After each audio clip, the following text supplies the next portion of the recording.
Holy hell. Oh, boys and girls, it is Friday. It is 48 hours away from the biggest game of Tottenham's life. 1 point needed. And Harry Kane's got a virus. He's isolating from the squad. He's going to travel to the game without anybody there in case he gets them sick. Sonny also misses out on a Player of the Year PFA nomination. What the hell's going on? This is Spurs Talk Show. And we're going to get going for a little cheeky, quick Friday afternoon session.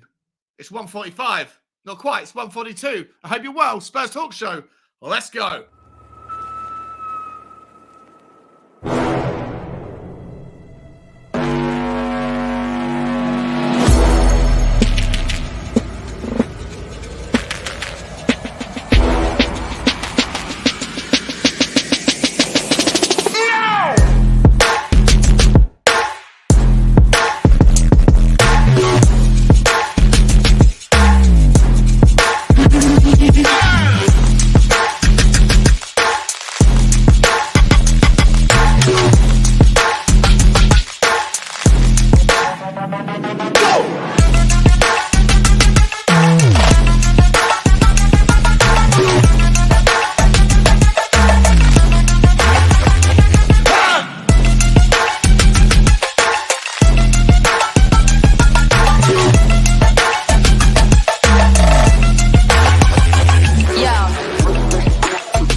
Lovely touch from him, though. Harry Kane, Lucas Moura, can you do something, please?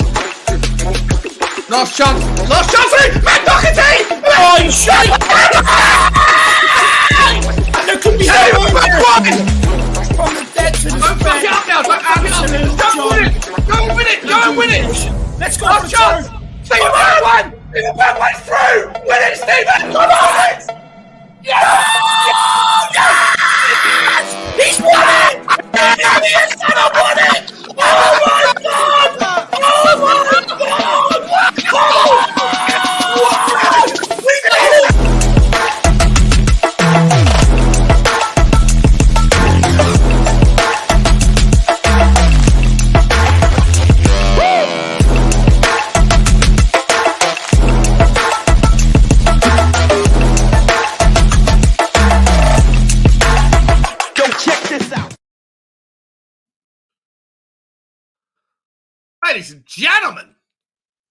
Ladies and gentlemen, it wouddn't be a final game of the season with everything riding on it if there wasn't a little bit of lasagna gate exploits.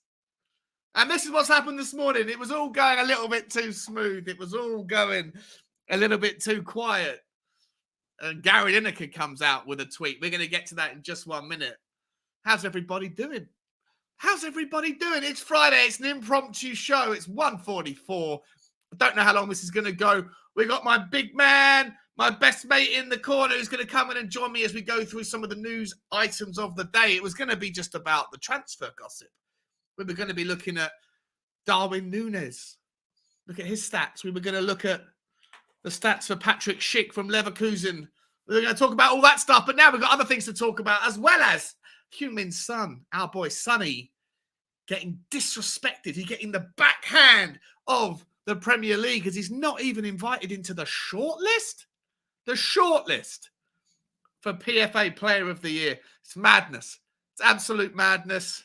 But that's what we come to expect from a media and Premier League that always want bad things to happen for Tottenham. Ladies and gentlemen, I hope everybody's well. Welcome to the Spurs Talk Show. If you are new here, then welcome. If you're not new here, welcome back. I was going to play my song. I've updated it about Norwich. And then I've updated it again to have Harry Kane's got a virus put into the lyrics. But you know what? I shit myself before I did it, just before I started. So I thought, no, I'm not going to do that. I'm not going to do that. Because Cooper's going to come in and embarrass me. Ladies and gentlemen, I don't need to go through the, who could it be? But I'm still going to go back to the old school doorbell. Someone's at the door. I think you already know who it might be, but let's find out anyway. Oh, ladies and gentlemen, please give it up for the man, the myth, the legend, the guy who used to be the guy who I thought was the only person who had the audacity to put numbers in his name, and now is the artist formerly known as the guy who had the audacity to put numbers in his name. Because in reality, he's just another guy with numbers in his name. And there's a few of them. Ladies and gentlemen, please give it up. My man, my mate, it's Cooper. Afternoon, Sean. Just a guy with numbers in his name. Makes him sound like a prisoner now. So cheers for that. Inmate. No song and calling me an inmate. Yeah, okay. Let's go for it. Inmate 99. How are you, buddy? Getting very stressed coming up to the weekend. I know, mate. I know. It's not just Kane, I hear. It's Sessegnon and Emerson as well coming down with it. Oh, no. Or a suspicion of it, anyway. It's brand new news, is it? I mean, this could be worse than Lasagna Gate. Because if this is the case, they won't be able to come on at all, even if they're feeling unwell. Well, we're going to get into that. We're going to get into it. We're going to talk through how the whole story broke in a second. It's just so fucking typical, isn't it? I know. I've just sworn inside 6 minutes. That means no one's going to find this channel, this show. Doesn't matter. I don't care. The important people are here. Let's find out who is in the comments. Ladies and gentlemen, Lazy 8, Nicky Boy, was crack-a-lacking. You are first, mate. This is it's weird because I literally just went. I didn't do a thumbnail. Didn't do anything, mate. If I did a thumbnail, I'd come to you for the thumbnails. Nick, guys, if anyone in the comments is looking to start a channel, by the way, and you want any help with the media and the graphics and those sorts of things, then reach out to me and I can put you in contact with this guy, Nick. He is a superstar who handles all of the background stuff for the Irish Hotspur. All of their thumbnails plus the OBS stuff. He does wonderful work and we love him. Nick, I hope you're well, mate. Good to see you, buddy. Stevie Fraser's also in the house. If it's norovirus, that's a big problem as it's so infectious. Emerson and Sess now also not feeling well. Oh, no. Cooper, did you get your news from Stevie, or is this you both seen news elsewhere? We're going to get Twitter up. I'm going to have to live stream Twitter. I've forgotten where it was. I saw it. It popped up on some news feed somewhere. But you know, I'm not too sure on that part of it because it's sounded more like just a bit of a rumor at the moment. Okay. I think the emphasis was on their not feeling well rather than they've definitely got the same thing. Yeah. Well, Harry Kane apparently. Well, we'll get to it. Let me just get through the first people that said hello in the comments. Angel Matos saying best watch along ever. I think that's referring to in the intro video, the Leicester game. Yeah, that was a great memory from the season. You know, and those 3 points. And the dot of shame. And the dot of shame. Yeah, don't forget the dot of shame. Just checking how dotty I am today. I'm not dotty today. I'm fine. You git. We're trying to put that in the background, Cooper. We're trying to forget about it. Ellie's in the house. What's cracking, Ellie? If you want to come on, you're more than welcome. Anyone wants to come on and join. I don't think this is going to be a particularly long stream, but we'll talk about streams with the dot. Love Ellie. She's got to be contender for #1 fam, really, hasn't she? Let me put this in the comments. Guys, if anyone does want to jump in and join me and Kuba as we just go through some of the stuff, you're more than welcome to. Like I said, I don't think the show's going to be particularly long. Just wanted to get something out there on a Friday, and then this news is broken, so we're going to go through it. Hope you're well, Ellie. Thanks for stopping by, my lovely miss. 24/7, 24Z, 24Z. Stress now, Sean. What are the chances? It always happens, right? It always happens. Something was always going to happen. Something's happened. Good to see you, mate. Thanks for stopping by. Anthony Gray's also in the house. I didn't see Bentancur and Romero in the latest Tottenham Hotspur training video today. Any update, anyone? Oh, no. Romero's out for the season because he's got a hip injury. Bentancur, I didn't know he wasn't there. Might have a minor knock. I know he had a knock in one of the earlier games he played a few weeks ago. So whether it's still a sort of ongoing minor injury or not, I don't know. Yeah, I don't know, mate. I don't know. I mean, I heard that Romero might be trying to squeeze himself back fit for the last game of the season.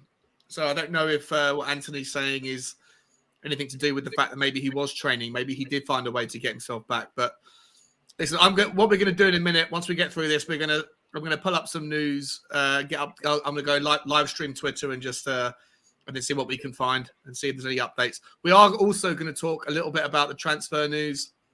I did a watch along today not a watch along. I did a Tottenham Walks today and spoke about some of the news coming out from the back three, and it looks like we put an official bid in, which is insane. Or we're about to. We're preparing ourselves for an official bid. I don't know why that's like a newsworthy thing. Preparing yourself for an official bid. Just put in the official bid. But for Mr. Bastoni from Inter Milan, which is I'll need a moment. Yeah, I know. If we can get hold of him, and apparently Inter Milan have even come out. The chairman has even come out and said, if Tottenham want him, they have to pay more than what we paid for Romero, which would mean 60 million quid plus, or 60 million euros plus. I'm fine with that. I'm fine with that as well, because Bastoni is. Well, what are your thoughts on Bastoni? I think he's one of the world's rising stars. He's going to be a mainstay in the Italian national team. Pure quality. Absolutely undoubted quality. Massive step up from the likes of Ben Davies, who would make a good squad player then. Yeah. I said that in my morning walk. No disrespect to Ben Davies. I'm sure he's a little bit disheartened by the fact that all of the, he's not going to be immune to knowing that all of the transfer news so far in the last month or so has been essentially that Conte wants to improve his position, and yet he still comes out and plays his socks off. Those two challenges he did against Arsenal when we were 2-0 up, and he put in those two blocks like we in a split second of each other. He did the same against Liverpool. He did the same against in the game before the Brighton game. He's played out of his skin, despite knowing that in all likelihood his exploits this season are going to put us in a position where his position is going to be improved upon and he'll be relegated to a squad level status. So you have to absolutely tip your hat, Kuba to. Yeah, he's upgraded himself from what we saw as a substandard player to becoming a very steady, useful member of the squad at all the time. Dependable. He's been that all season, really. Yeah. And his attitude's first rate. He doesn't complain about anything. You never get any bad stories about him or scandals or anything. He keeps his head down, gets on with his job, works hard. You've got to like that about him. So as a squad member, I've got no problems him staying on. No, none at all. And I think he's old enough to realise that it is a squad game now. So he's going to get chances, even if Bastoni's like a number one and he plays second fiddle. There'll be plenty of games where he will be coming in, especially since he can be the emergency cover at left back as well when needed. Yeah, there's absolutely no doubt in my mind that he's not a player that we'll be looking to get rid of this season in the summer. I just think we need to, I just love the fact that he's putting in shifts, despite the fact that he knows that the harder he works, the more likely we are to then replace him anyway. Because the better we do, the more we'll need to improve. But he's always a welcome part of the squad, in my opinion.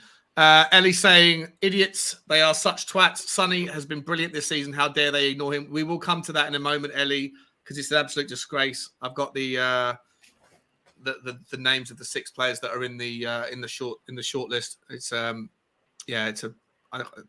nothing short of an absolute farce that they haven't included him. Stevie Fraser says, and let's remember Harry didn't even get a PFA when he was top scorer and top assists. Jokes. Big up Sean Zakuba, by the way. Big up Stevie. Good to see you, mate. Yeah, 100%.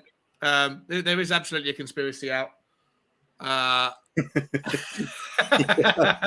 right. Yeah.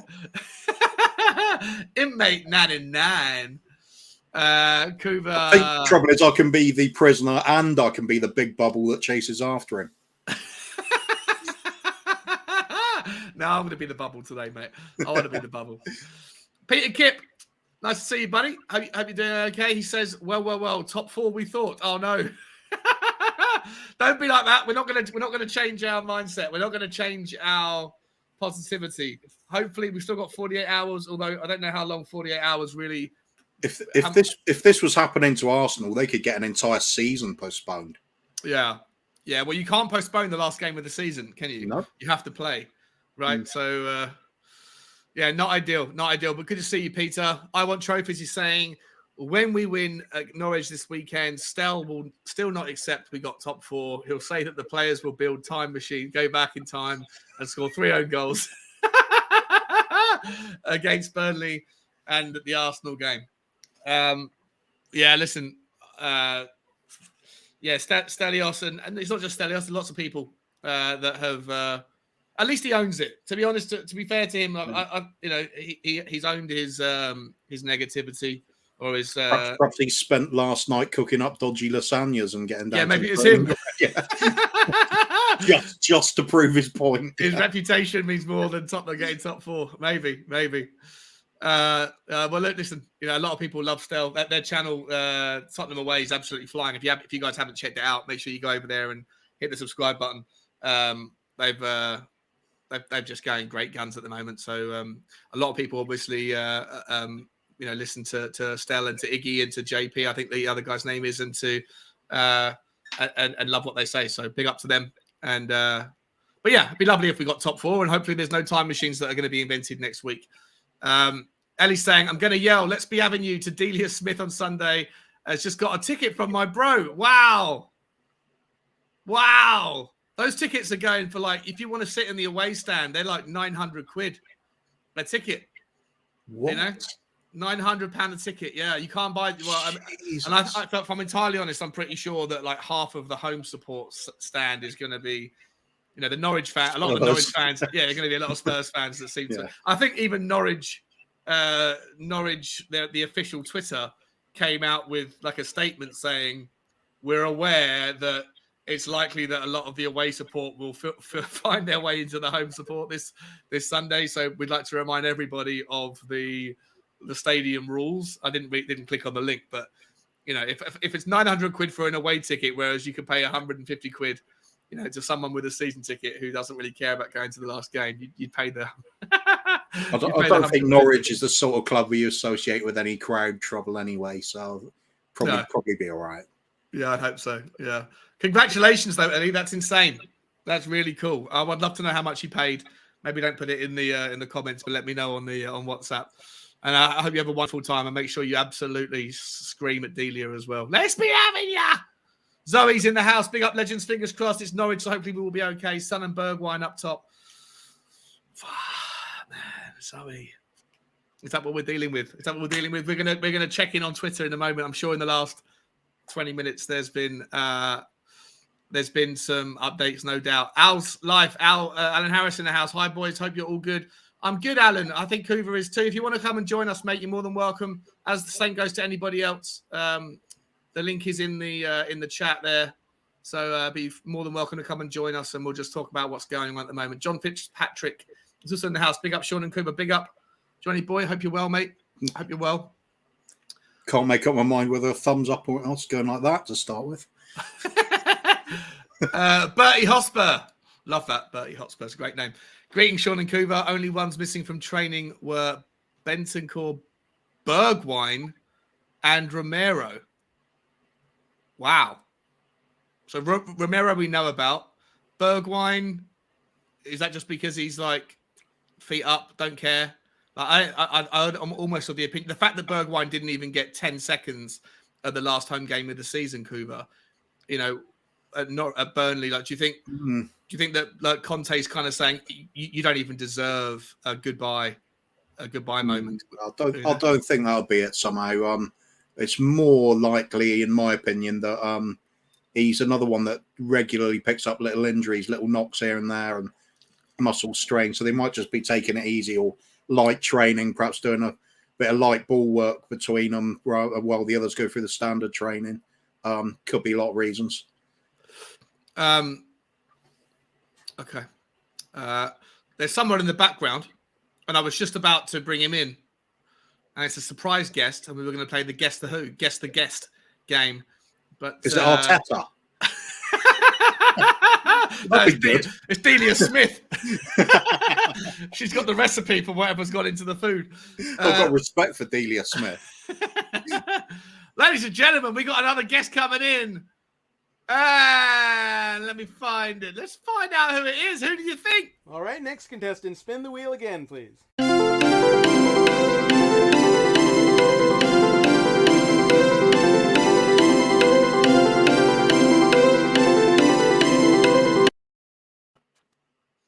Ladies and gentlemen. It sounds like Al. That Al I can hear? Not Al you can hear, no. No, right, I was wrong. Ladies and gentlemen, please welcome to the show. I think he's already been on 7 different channels this morning. From what I can see, he's only been awake for about an hour and a half, and he's been on everywhere. Ladies and gentlemen, please give it up to the man, the myth, the legend, the guy with the six-pack in his index. It's the guy who can't say Levy out until after Sunday, so I'll say it for him. It's Mr. Levy out. Give it up for Brian Daigle. What's up, lads? How are we doing? Well, good here, mate. Good here, terrified, if I'm honest, mate. Now, like, Well, it's so typical. Sure, you might have seen me in the back end, and I quickly ran off, and I came back.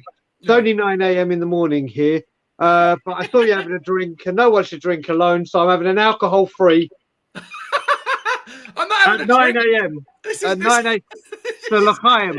This is this is just lemonade as well, right? Yeah. All right, fuck it. Mate, I have got a cold one here, but it's not opened yet. But I've been awake. My cat decided to wake me up at 4 a.m. this morning, so I've earned this alcohol-free. I'm exhausted. I've been on nice. Tottenham. Is alcohol-free beer good? Mate, it tastes. You know what? It tastes exactly the same. There were times where I tried to give up, where it was only Caliber, and trust me, Caliber made me want to have a drink. Yeah. But now, Beck's. There's all the huge amount of beers that do it, but Guinness have brought out alcohol-free, and I used to love Guinness. But the thing I do enjoy and what they've got really good is people have often said to me, if you can have one drink back, like every single day, and you'll only have that drink, what's the drink you'd have? And it's always the drink I enjoyed the most was a nice glass of red wine with dinner. That's the one drink I actually enjoyed having. The rest was for addiction, but that glass of wine. And the alcohol-free market is so much better now. It's incredible. Do they have alcohol-free red wine now, do they? Yeah. And it tastes like red wine? Exactly. Wow. Is it less fattening? Look who you're talking to, mate. You've seen me before, mate. If I ever got arrested, people say I could turn sideways and slip through the bar. Yeah, not me.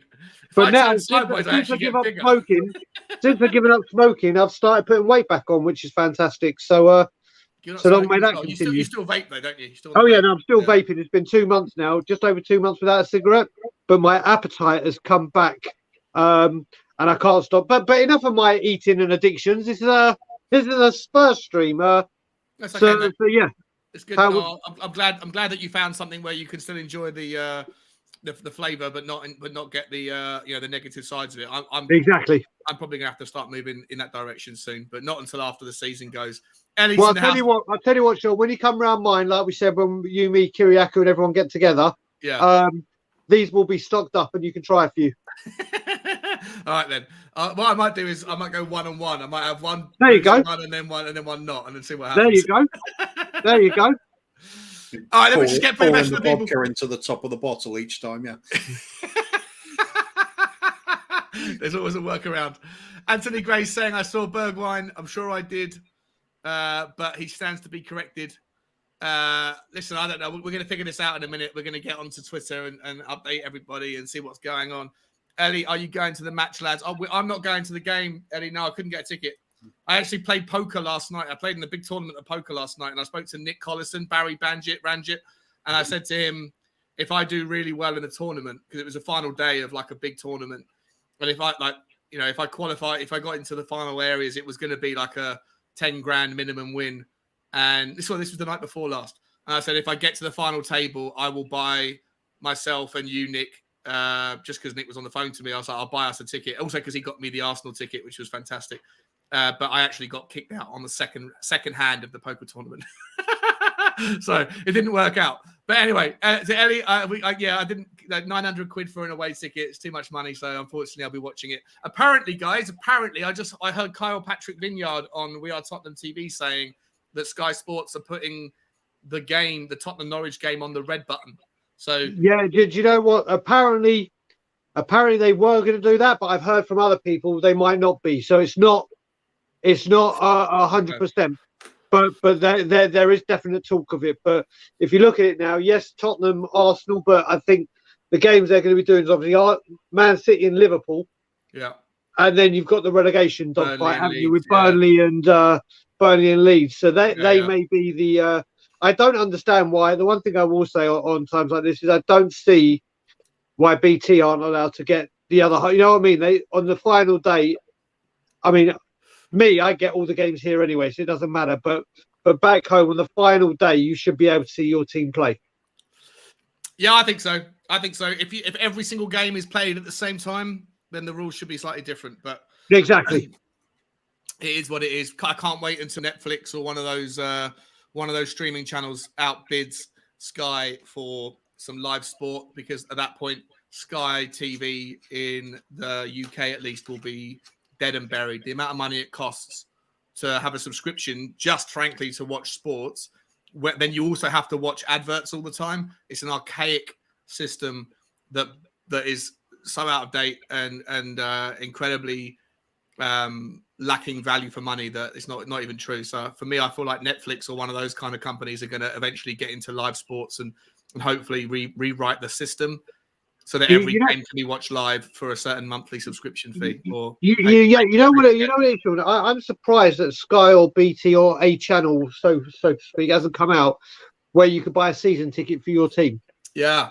I mean, like yesterday, why do you want to watch Burnley, Aston Villa, unless you are a Burnley or Aston Villa match? Yeah, 100%. You know what I mean? But then obviously the cost they may charge for a seat, like. But I think that you'd still get people that want to go to the game. Like in America, of course. In America, like every single sports game is televised, but most sports games are also sold out. You know, maybe the exception of like midweek baseball games and things, but every NFL game is sold out. I'm going to my first baseball game on Sunday. Oh yeah, nice, in Toronto. Yeah, the Blue Jays. Yeah, lovely. Good team they are. I like them. They should be, mate. They should be, but they never do well. But you know what it is? It's one of those sports that. I can't stand cricket. With a passion, I cannot stand cricket. Probably won't like baseball then. Mate, no, you know what it is?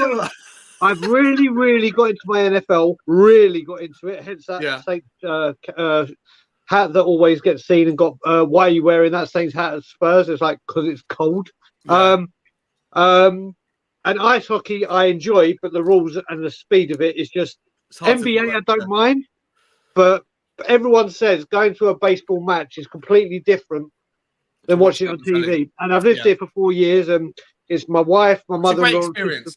So yeah, the difference is Americans they turn sport. And I've lived in America, and this is not disrespectful to them because I had the best time of my life in America, but they treat a sports occasion as an experience. So they'll turn a game, whichever sport you want, that could be completed in about 30 minutes. They turn it into a 3-hour event, and they'll have like the kiss me cams, and you have the break, and you do the national anthem, and you get, like peanuts thrown at you and hot dogs sent down the line. It's like a big kind of day out. Yeah.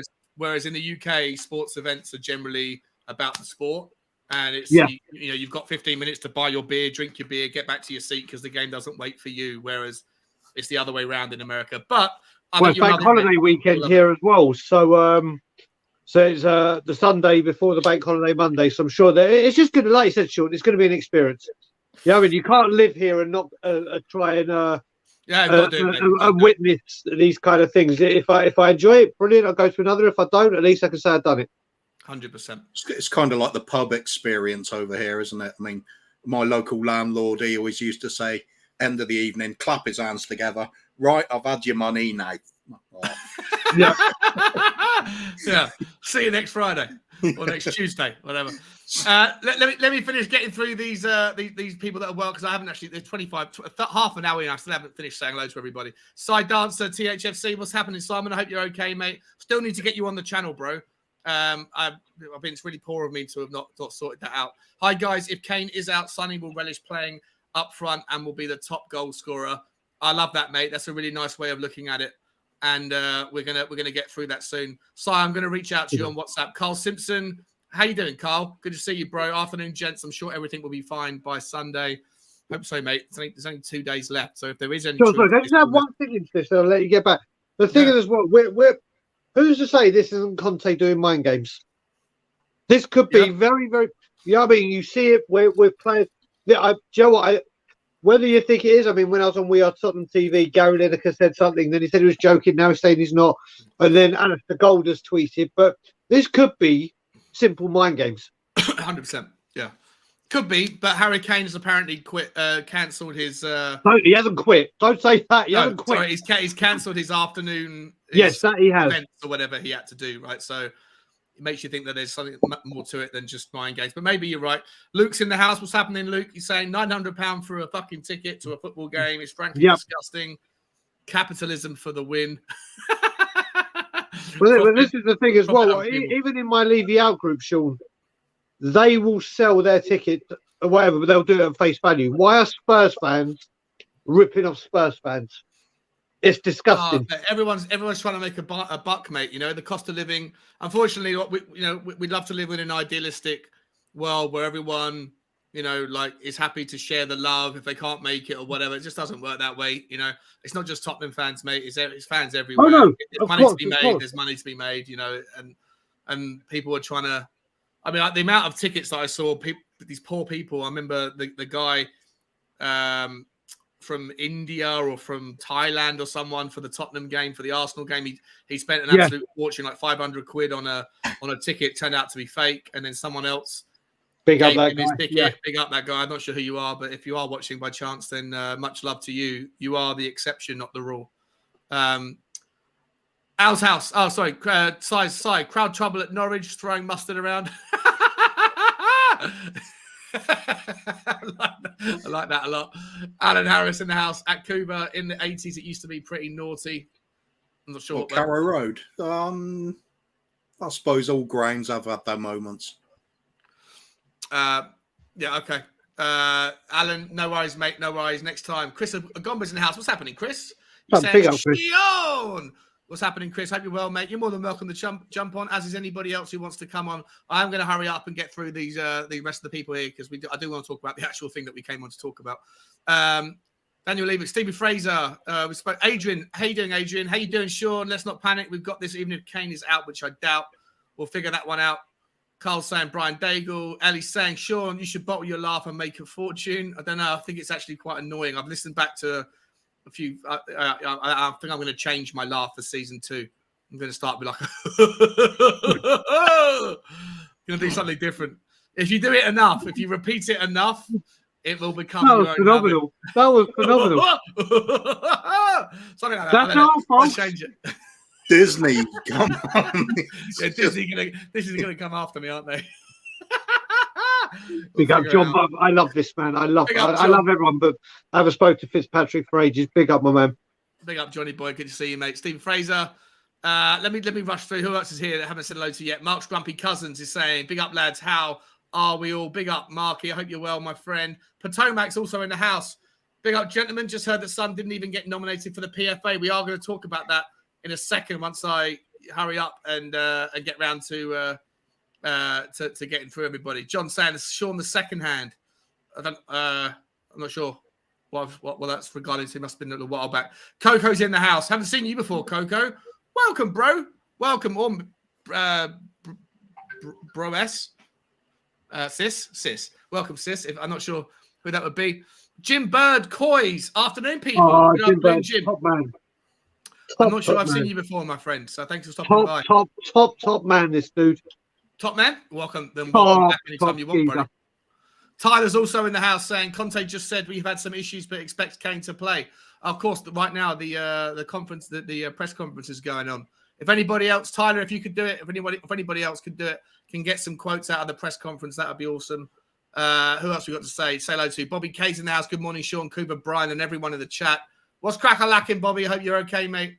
See you at the yard Sunday, brother. See you at the yard Sunday. Jason Bell's also in the house saying the thing that stretches sports in the US is commercial breaks. Yeah, they love an advert, don't they? Coco saying 9% inflation. That's on the price of tickets, maybe. I think Not everyone's just in here. the country in general, isn't it? Yeah. Everyone is just everyone's terrified. Everyone's trying to find a way to survive. It's tough times. Okay, everyone's here. 45 people in the house, ladies and gentlemen. If you haven't already, please hit the like button and the subscribe button if you're new here. Really appreciate that, as we're now on the march to, I think, 1,100 or something. I think we've got like 1,090. So it's going in the right direction. I love you all. Appreciate you all. Let's get into it. Kuba, where are we up to?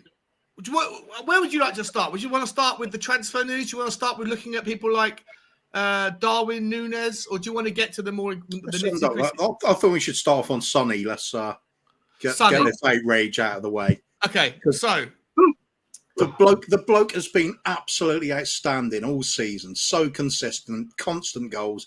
Even when the team's struggling, he was still knocking the goals in.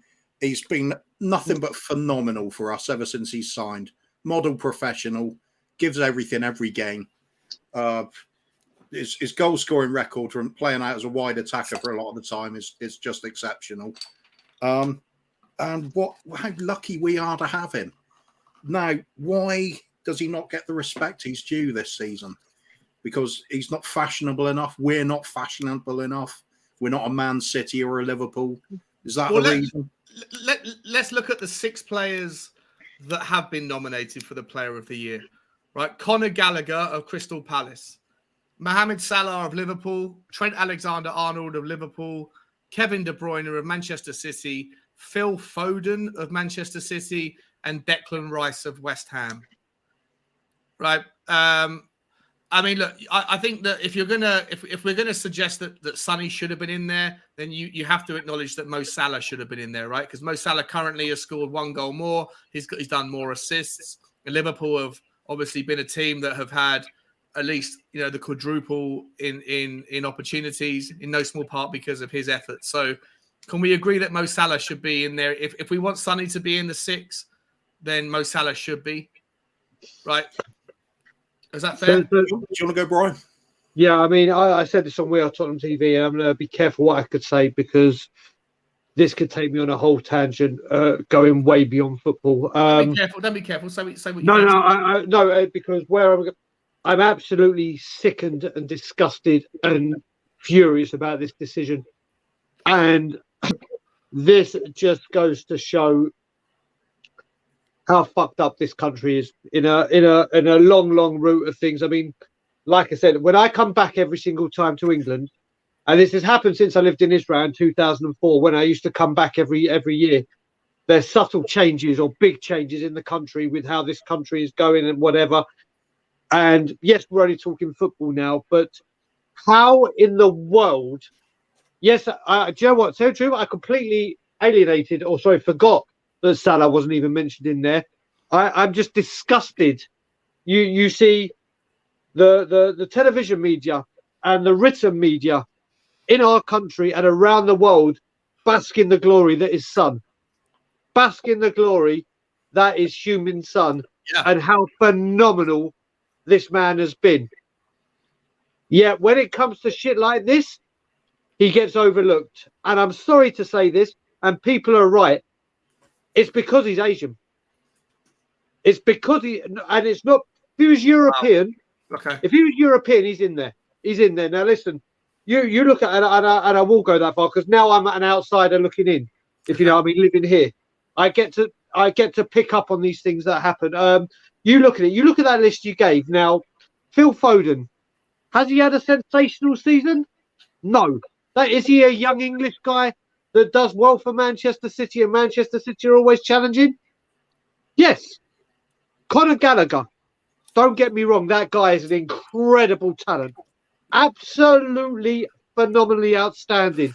Whether he continues his loan at Crystal Palace next season, another team, or even Chelsea say, do you know what, we can't sell players and you're staying. He has not laced Son's boots in what he has done. Yeah. Young player of the year, maybe. Well, how old is Conor Gallagher? Conor Gallagher is, let me just check. Are you checking that now? Yeah, I'm looking at it now. So he's 22 years old. So yeah, he would fit into the young player of the year. Exactly. Player of the year, do me a goddamn favour. This is absolute. I'm sickened by the Premier League and the FA and the meet or whoever actually officially votes these people in, because you can add Salah into that as well, but Salah always gets nominated. Heung-min's son, 21 goals, none being a penalty, stepped up when the guy. And don't get me wrong, I think you said Potoback is in the building, and I was one of the people. And like I said, I will always put my hand up when I'm wrong. Before he hit this patch, oh, here he fucking goes. Here he fucking goes. I swear to God. I swear to God. But going back to it, Brian, if you just bear me 1 second, if you don't mind, because what I'm going to do is I'm going to bring in 2 extra guests that want to come in, and then I'm busting for a wee, and then I'll let you carry on with your statement. So, ladies and gentlemen, I'm going to do the guest selection. That's what we do. All right, next contestant, spin the wheel again, please.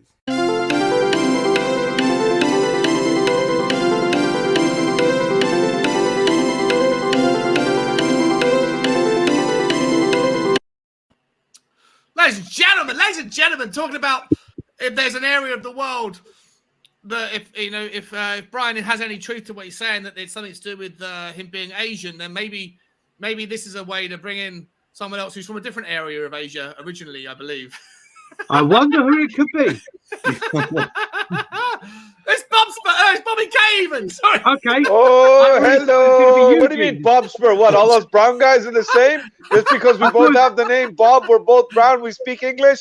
Oh, my goodness, Sean. Oh, my goodness. Yeah, I fucked up. You're going to have to start off a ting-a-ling-a-ling doorbell for us. Ding-a-ling-a-ling-ling. Hello. That's right. I'm going to get a different ding-a-ling-a-ling doorbell for you.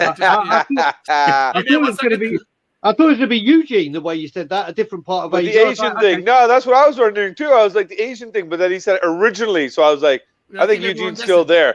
I'm an export. The continent of Asia stretches across most. Yes. Stay there 1 second. You go. This guy's definitely not from Asia. He comes from a place of the western side of the UK, quite near Copenhagen in name. But he doesn't have the audacity to put numbers in his name. He puts drinks in his name. Please, ladies and gentlemen, welcome to the show. It's Scrumpy. What's going on? Mark, hey. How are we? Good morning, Kuba, Brian, Mark. How are you doing, fella? Sean, great to see you as always, man.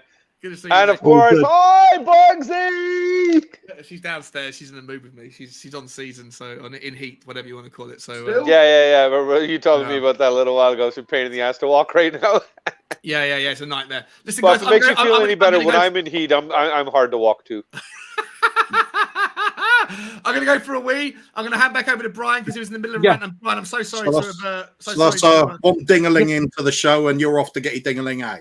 Woo! I'll be back. Brian, very good. Yes, where I was just saying, there's Photoback's in the building and he'll know because he sees me on a lot of streams and I love him. He's a great supporter of all the channels.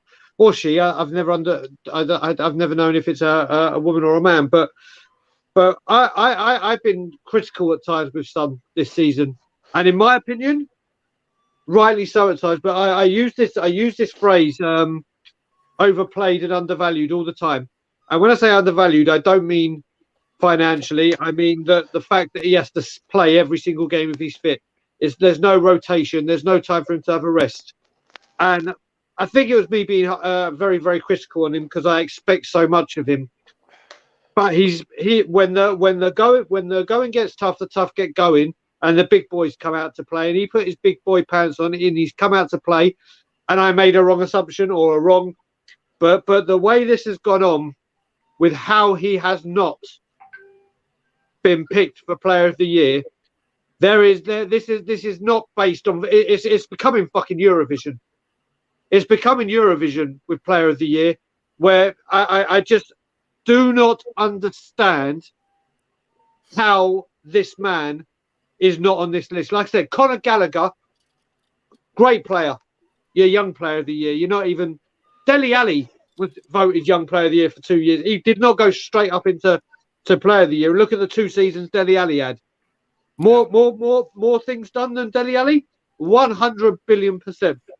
And you look at it, Phil Foden, like I said, he's always going to be in there because he's Manchester City and he's English and he's this generational talent. I'm sickened. Sickened. So who should have been if there's 6 people on the shortlist, Brian? You know, Declan Rice has had a great season. Declan Rice, I'm a huge fan of. Huge. Definitely. Mo Salah, you could argue, should be there. I think Yeah. to be fair. Kevin De Bruyne, probably one of the best players in the world right now. Yeah. So is it, if you want to replace somebody, is it Phil Foden or is it Conor Gallagher? Conor Gallagher. Conor Gallagher. Listen, do you know what? I would love Conor Gallagher at Spurs. I'd absolutely love him. He's what we need. He's the sort of player we need as well. I'd love him at Tottenham Hotspur. Obviously, with him being Chelsea, that's never going to happen. Yeah. Player of the year? No. Young player of the year? Definitely within a shout, if not the young player of the year. But mate, listen, you've had a great season, but you have nowhere near come close to Son, and it's just absolutely goddamn outrageous. Yeah. Okay, let's come to Kuva. But before we bring in the new guys, I haven't got your opinion on this. How do you feel about Sonny's omission from what should be? It's a clear and obvious error, isn't it? It's a VAR choice right here, isn't it? Yeah, I said before, he's just had an outstanding season right from the start. Even when we were struggling, he was still doing well. It's an outrageous oversight. I agree with Brian. Gallagher, the young player of the year. I think you could go with Phil Foden in that bracket as well, couldn't you? He's should perhaps. I think he's still got to surely be young enough for. He is. In that bracket range. So why aren't they being talked about there? Phil Foden's definitely old enough. You can't overlook senior pros just for the sake of having a couple of youngsters in there. I mean, they got their own category they can win as well. So it's just outrageous. I'm not sure if I'm buying into the whole it's because he's Asian bit though. There could be some truth to it, but it's just you also have to look at the likes of Mo Salah's in there. And the press in this country, we know what they're like about, stirring up the feelings of like anti-Islamic and things like that. You'd feel he'd be admitted if that were those were the sort of reasons for it. But then again, it's football. It's not been kind to the Asian players in this country for a long time. Has there ever been an Indian player, for example, in the Premier League? I think there was just one, the youngster or something, quite recently, wasn't there? There's a championship. It's Chadri, I think, plays for Sunderland. Yeah, so it's not really making its mark yet, is it? No, so championship perhaps, so perhaps that's just sort of an ongoing bit of like, they get overlooked and it's considered the norm to overlook them. Maybe. Who was that kid that came over for United? Kajua Sinji? Was that him? No, who was before that? Who was the really first big Asian star that came over? Park Sun-ji. Okay, and even him, he was phenomenal for United. Yeah. He did great over there, and he still never truly got the recognition to say that he's a top player or anything like that. So I firmly believe that, unless you're South American, if Son was South American or European, he would be in this top 6 group right now. For me personally, Kufa. Sorry, I didn't mean to cut you off there. Yeah, definitely. Mark, definitely. How do you feel? Well, Sonny should be in there, surely, without a shadow of a doubt. I mean, no, carry on. No, carry on. I was just going to say, if Sonny gets the golden boot on Sunday, surely he will be. I don't know. This is I'm just positing this. I've got no data to back it up, but surely he'll be the first player who's ever won the golden boot to have not been included in the Player of the Year.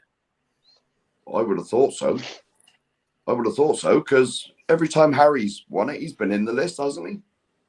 Unless someone can correct me. Yeah. Harry Kane's always there or there on the list, isn't he? Yeah. But how did you not win it last year? Who won it? Who won last year? The PFA. Yes. Back in 1 sec. Just to go washroom. Was it Ruben Diaz? Oh yeah, maybe that's a good point. Yeah. Like, and Harry Kane had the most assists and goal. Like maybe it's a Spurs thing. Maybe it's not a race thing. Maybe it's everybody just hates it. We know the British media is not big fans of Tottenham, and they love to rag on us. So you guys are over there. You're exposed a lot more to that stuff than we are over here. But at the end of the day, the feeder news that we get over here is off of your guys' press, right? It's just a journalist over here kind of regurgitating what's come out of you guys over there, or we're lucky enough now to get some information directly from over there. And you never really see the praise that's heaped on the Liverpools, the City, even, and the United, and even Chelsea, who are just absolutely filthy fan base and ownership. You never see that for Spurs. It always seems to be like there's an agenda of putting a black cloud over us. I've never understood that. Let me ask you guys this. Stevie Fraser makes a really good point here. I hope Sonny wins Golden Boot by 2 or 3 clear goals to make it even more clear what ridiculous decision it is. Yeah. Let me flip that. Let me flip that statement and turn it into a question. Cooper, do you think that Sonny will wake up today and be even more determined? Like, do you think that on Sunday you're going to see the most ruthless and the most determined and most focused version of Sonny, not just to get his own accolade, but also to give a middle finger to the guys and go, like, there's no excuse to not include me in the Player of the Year if I get Golden Boot. And so is there, and if, someone else said earlier, if Harry Kane's out, it just means that Sonny's going to double down and be the superstar, like Sonny has always done. In the Champions League run in 2019, when we went on to the final, Harry Kane was missing for the second half of that season, and he was injured. And Sonny stepped up and got us through the lion's share of the biggest games of that particular campaign. So, do you think that this kind of news, we could see it as a positive, in that Sonny, God willing, he's not going to be, brought down with illness, but he actually is going to step up and turn this into a reason to see the best version of him against Norwich? I think he'll be fired up all right. He'll want the Golden Boot for himself. He'll want it for the rest of his team. But he wants it now, like you said, to stick a finger up at all the people that doubt him. Don't give him the credit he's due. Actually, I'm going to just give that Brian in because I think he's eager to say something. He's itching. I know. I was just thinking, do you know what? Imagine picking Player of the Year kind of thing was like The Voice, where you can't see what's in front of you and you have to use your... If someone said this... If someone had said, right, this player, hadn't mentioned the name, had scored 21 goals against in the season, not one of them being a penalty, had scored against Manchester City, Liverpool, Arsenal, I gave all his stats, every single person is turning round.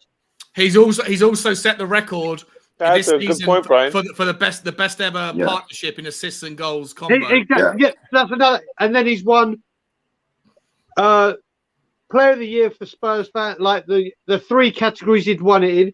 You give all these accolades without saying the club or the player, and it was like The Voice. Every single judge is turning around. Yeah, of course. Yeah, of course. I like that, Brian. I think that's a good idea. It'll be interesting to see what the result is then. Like I said at the beginning, because as you can tell, I'm really riled up about this. Every time when I lived in Israel and when I live in Canada, every time I go back home, especially now when I live in Canada, it's brilliant because I get to see my niece, my nephews, all you guys. But there's changes within that country, and as Joe, when I get to Heathrow to fly back, there's always that moment I have where I'm like, do I really want to leave England? And it's like a split second, and it's my nieces, it's my nephews and my niece that do it, and I'm on the verge every single time. I'm ripping my ticket up when I get to Heathrow, every single time for like a split second.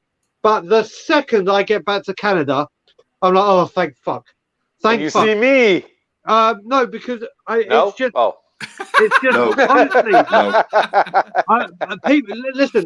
There's a list, Bobby, and you're somewhere on it. But the prime example to give it as well, and this is like I said, why I'm so frustrated is Ilana lived with me in England for 2.5 years. 2.5 years, and she loves coming back to England to visit. She hated living there, hated it, and she hated it because the way people are.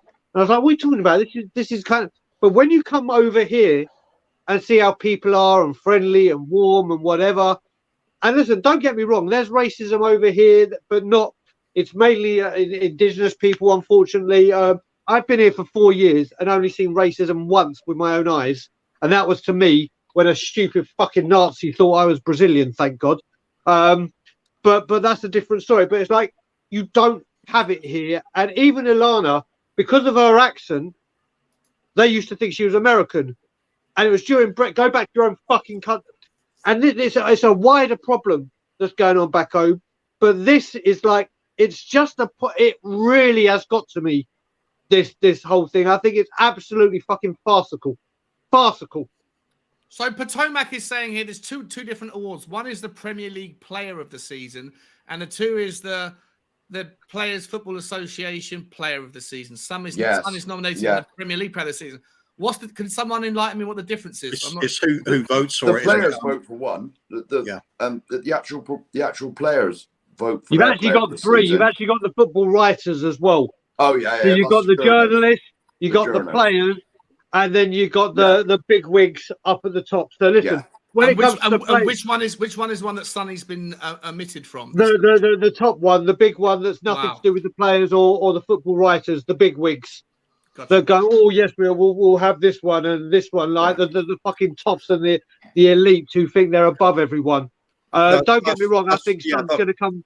So I think Son will get the writers' Player of the Year.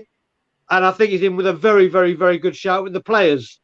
But this one, and like I said, I can't. It really, really has frustrated me, and I think I'm going to stop speaking on this subject before I say something stupid. Well, this is how wound up I am. Again, I think that's why I'm not really convinced that it's because he's Asian. I think it's he's just not Manchester City enough. He's just not Liverpool enough. It's a bit of both, brother. Yeah, possibly. Yeah. Not quite as marketable as like the English, as an English player being it. Yeah. Perhaps. If they, but it's weird then. Why are we so concerned? Why are these teams so concerned about dipping into the Asian market? Because they know how loyal those fans are and how fanatic those fans are. They're the ones that, the amount of money they spend. Like Brian was talking about once. I remember he was telling me about how when he went to a game, the amount of South Korean fans that were there just for Son. He goes, he couldn't believe it. And I remember somebody else mentioning to me that he was talking to somebody there that had spent close to what would have been the equivalent of 4,000 Canadian dollars to get over there just for a game to see Son. Yeah. And, pure fanatic. Bought the jersey, bought the flags, got everything. Your full fan support. Even when I was doing the training ground protest, there was one Korean guy that came over for a week. Oh, that's I think I remember you telling me about. And he was there every single day. Every day. Yeah, from literally, he got there. We were there at stupid o'clock. I think he got there at 9 o'clock, and would not leave until all the players had come out, or the majority, and he'd known the pull that this man has. Yeah. And you know what? This is the kind of it's. You see people in the chat from South Korea saying he's not respected and he's not. And he should leave. They're not wrong. On that aspect, someone said that in the chat, have they? No, not in the chat. I mean, not in this chat. Oh, okay. You see, like when Son's had a bad game and we are Tottenham TV. Oh yeah, mate. Even after the Man City guy, and this is the bit that got with the irony of this. I gave Son an 8 or 9 for the Man City away game that I went to with Ben and Simeon, because I did the day after with Ben and with Simeon. And the abuse I got for only giving him an 8 or 9, and I was like, an 8 or 9 is a terrific mark. Pretty close but a South Korean person wrote, and I'm not labeling all of them. One of them wrote, "This Jew doesn't know what he's talking about." I was like, "Oh, the irony." But this is the thing, and he comes. They are, and I can understand. Listen, if there was a Israeli footballer at Tottenham, and so, naturally, I'd have their back. Naturally, and this is the thing. And as I've said, and big up post about because he knows, I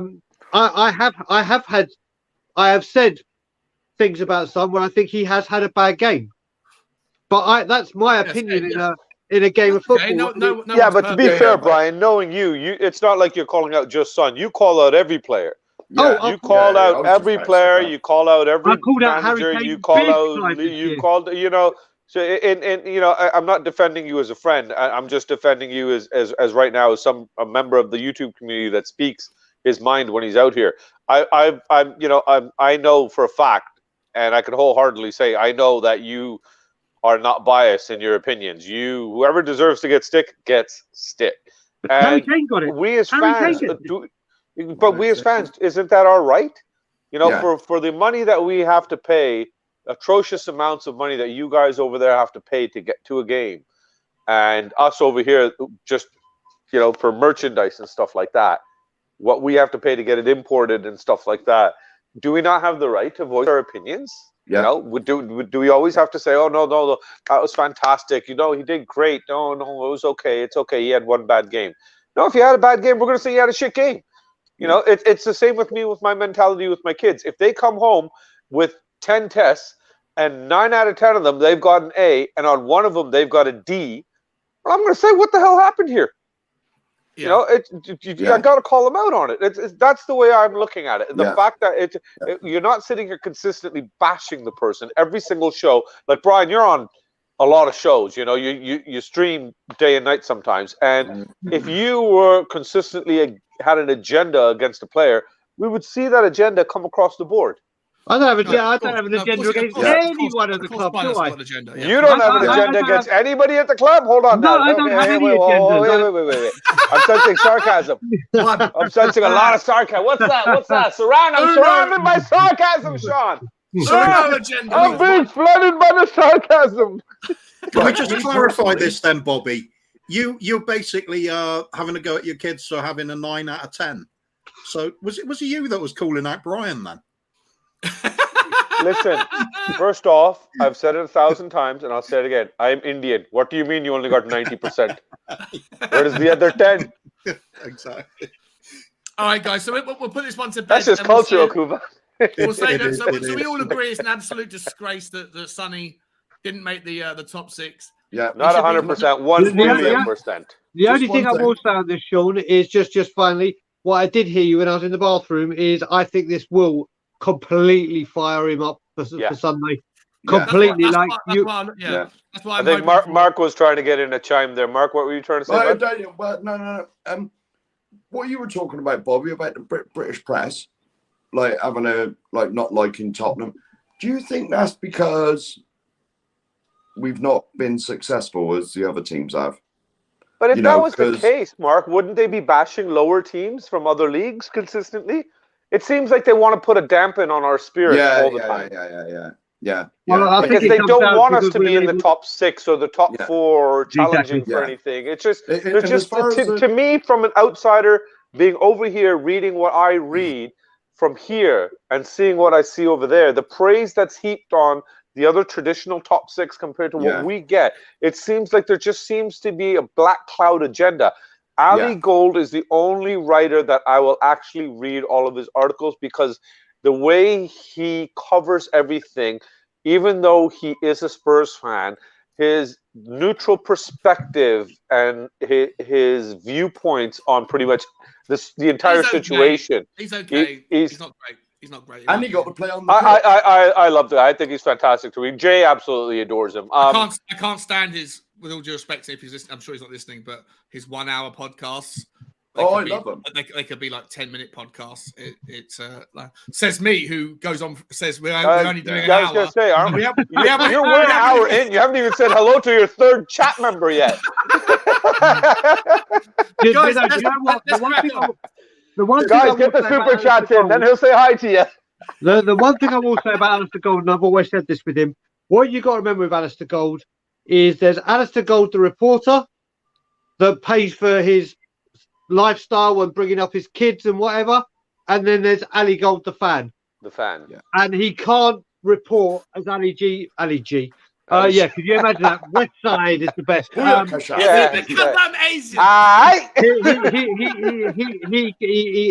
can't mix the two, unfortunately. So I bet you behind closed doors, there's loads of stuff he wants to say as Alistair Gold, the fan. Yeah, 100%. But he has a job, and listen, whether it pays well or not, we would do that job whatever he's getting paid, probably for less, just to have the access and perks that he has, travel and everything. So he's got to be very, very down the middle when he's And he does when he feels he needs to criticise or he has a point, he says it. And you know, a lot of the times he says a lot of the stuff I say, but in a very, very articulated.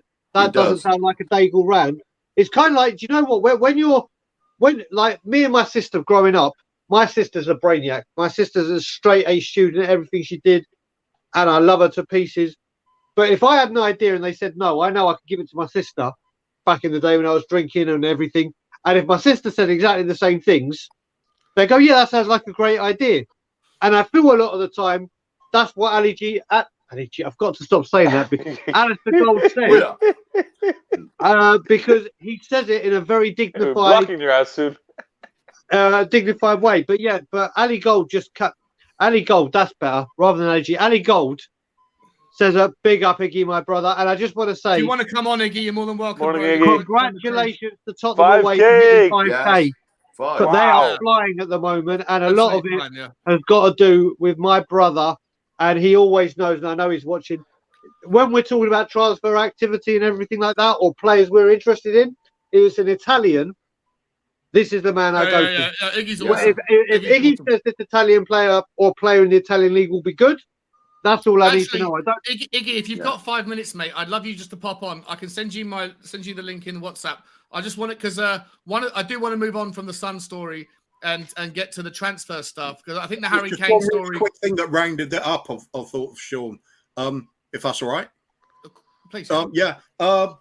One of the things about us as a fan group, and part of the reason a lot of other fans that I might experience don't take to us, is our greatest strength and our greatest weakness are the same thing. It's our banter. Yeah. Now, me with my collection of friends, I've got a few Gooner mates, I've got a few West Ham mates, and one of the Gooner mates, he said to me just the other day, I am the only one on his WhatsApp group that will contact him the moment Arsenal do a foul throw and give him shit for it. Not on anything.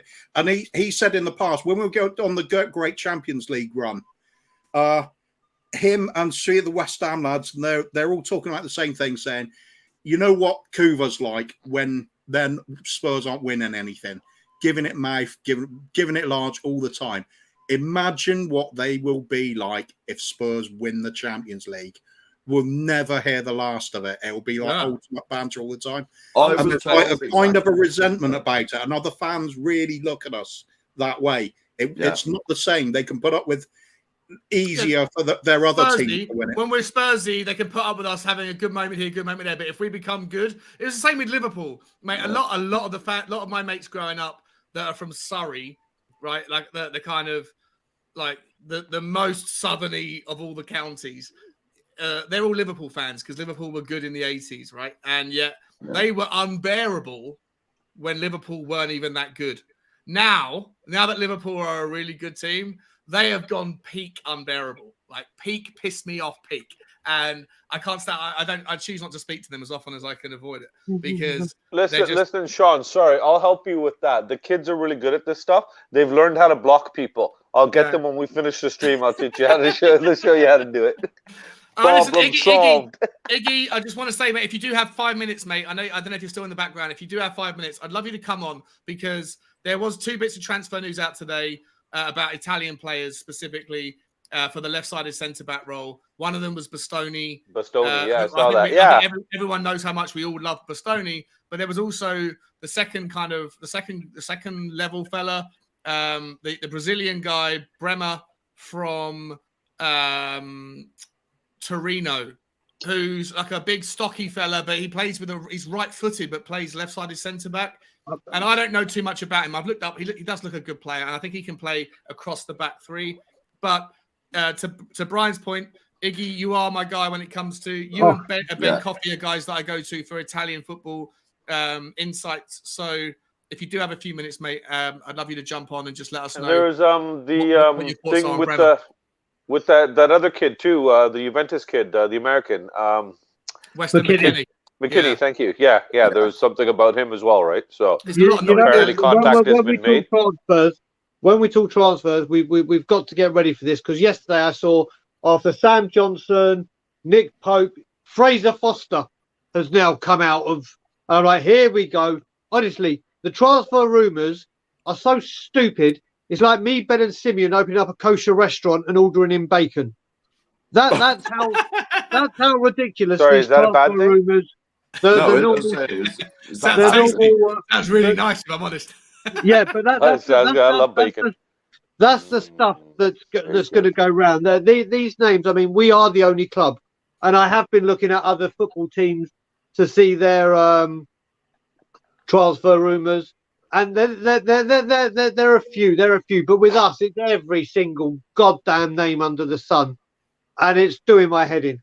But to be fair, Sean made a very good point about this the other day, that it's nice to be linked with these rumors now, not a month or 6 weeks or 8 weeks down the road. August, basically. It's always happened. But as long as there's some traction this time to them. What I would say, and I'll say it for all of you guys, because obviously you know my start with Levy and Levy out, but all of you are relatively new to, or this season new to YouTube.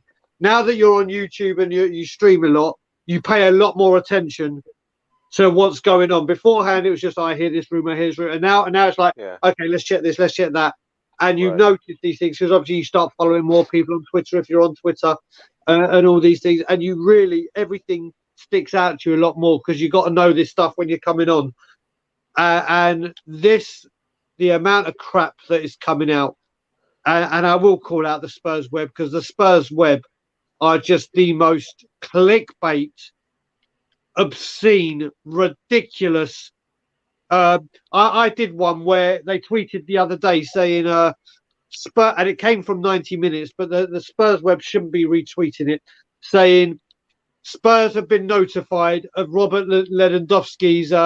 They've been advised of Robert Lewandowski's situation. I'm like, that's fantastic. I've been advised that it's going to be hot in the summer. Are you going to buy me some After Sun?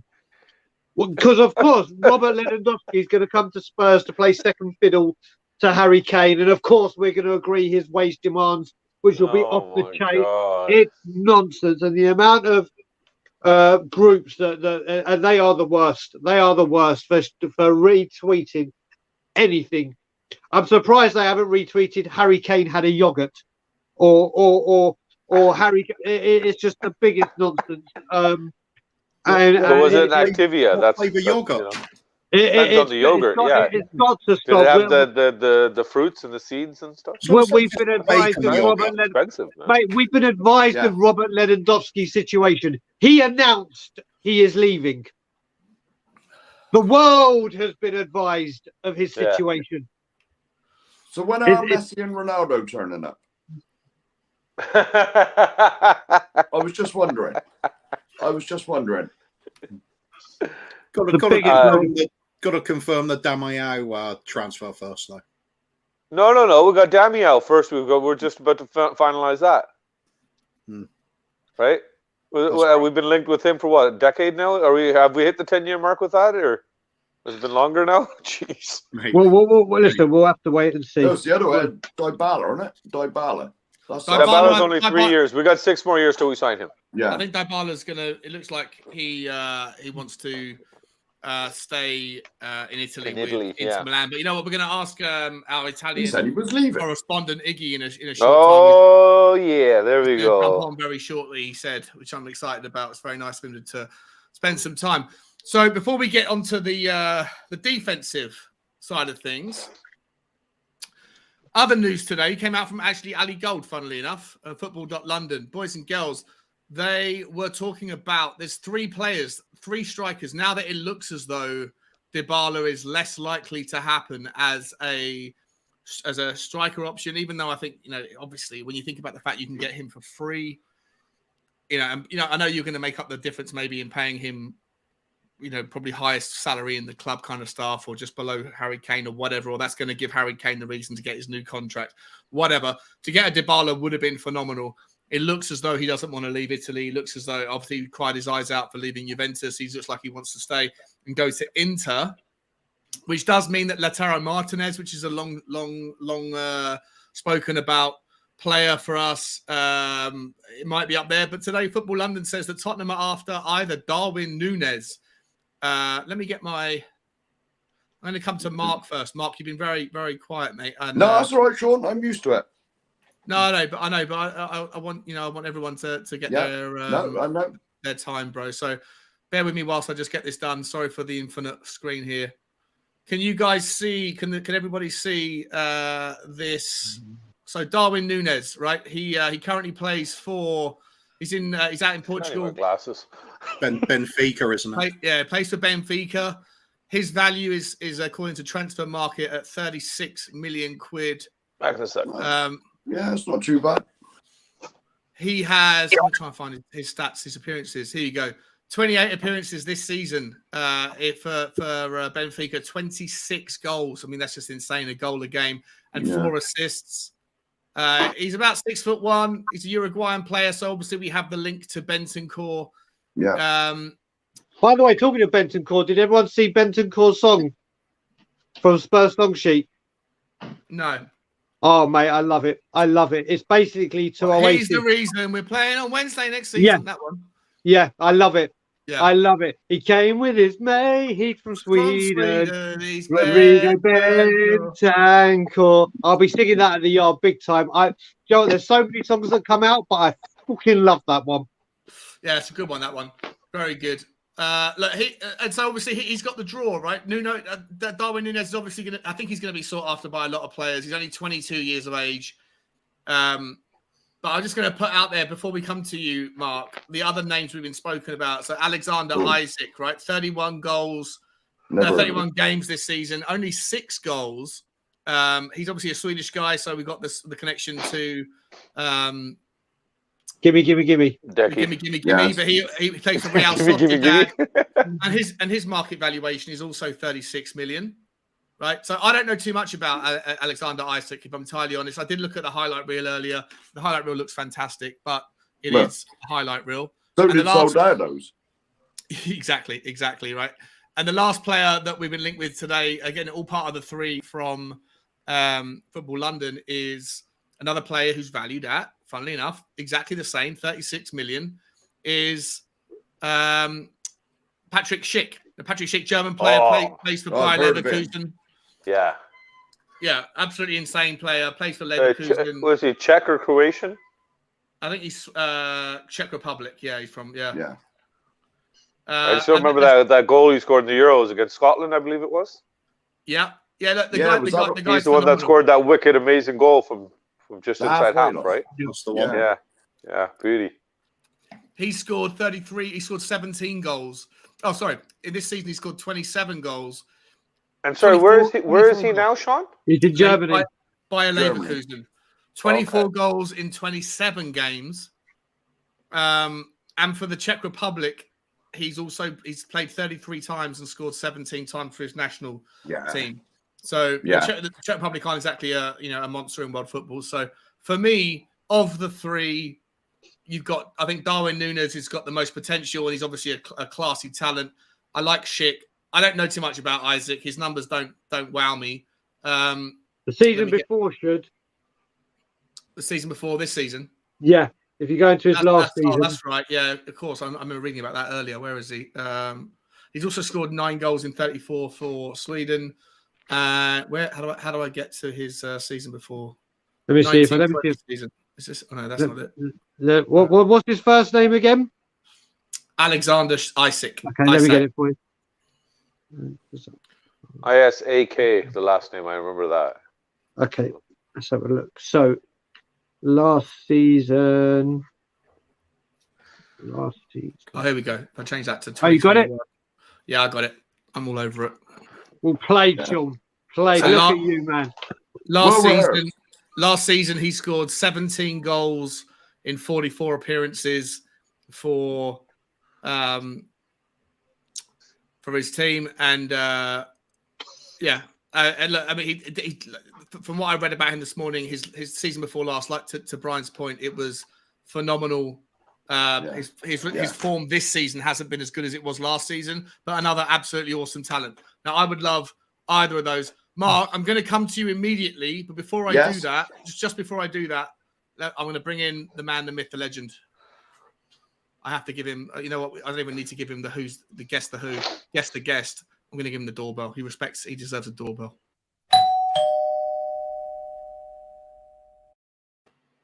Ladies and gentlemen, give it up. Iggy, can't Mr. you Iggy. see? Sometimes you want to Sometimes hypnotize me. It's an Iggy Bring it pop-up. in. What's How you cracking, doing, Iggy? guys? You alright? Mr. Iggy. How are Really you guys? How's How are everyone in you, the brother? chat?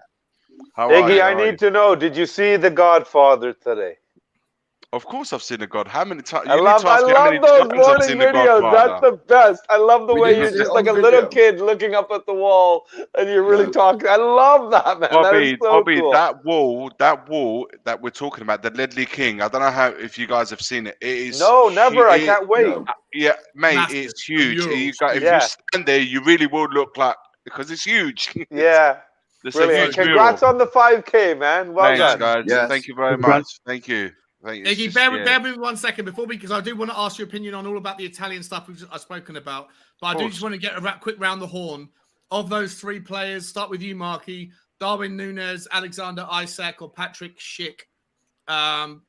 If we can't get hold of a Lautaro Martinez, if we can't get hold of a Dybala, and obviously I'm going to come to Iggy for those things as well because it's Italian Yeah. football. He knows it more, I Yeah. guess, with respect more than Yes. any of us. But of the 3 that don't play in Italy, where would you like to see us focus our attention? Look, I That- heard. Sorry. Yeah, so sorry, Iggy. Let me start with Marky. Yeah, sorry, Mark. Yeah, That's absolutely. right. Sorry, Iggy. Sorry, 1 second. That's right, mate. Iggy. You carry on if you No, want. carry on. No, Mark speaks, but no, sorry, my bad. No, that's all right. That Schick, definitely. Patrick Schick, yeah? Yeah, definitely, without a shadow of a doubt. He's the one I've seen the most of, and he's phenomenal. He looks phenomenal anyway, without a shadow of a doubt. Do you know much about the the other other 2 2? names you mentioned, I'm not really sure who they are. Okay, fair I enough. never done my homework. Okay, no worries. Kuba, how about you, mate? Do you know much about Núñez, Isak, or Schick? Which one do you want? For me, out of the 3, Núñez is the one that stands out. I think he's really exciting. He can even cover Sonny's role, playing the wide left if necessary, but also it's a replacement for Harry Kane when needed. He's got a bit of aerial abilities, quite good. I've seen somebody in the comments saying that Núñez is lightweight, and I kind of disagree with that. I think he's got pretty good upper body strength, to be fair. Then again, playing in the Portuguese league, you perhaps don't need to be quite as physical as you do here. But he's got a bit of everything. He attacks the near post well. He's good at coming in late on the far post and crossing it.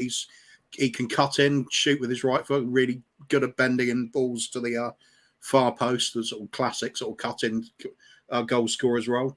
Bit of everything. His movement's excellent.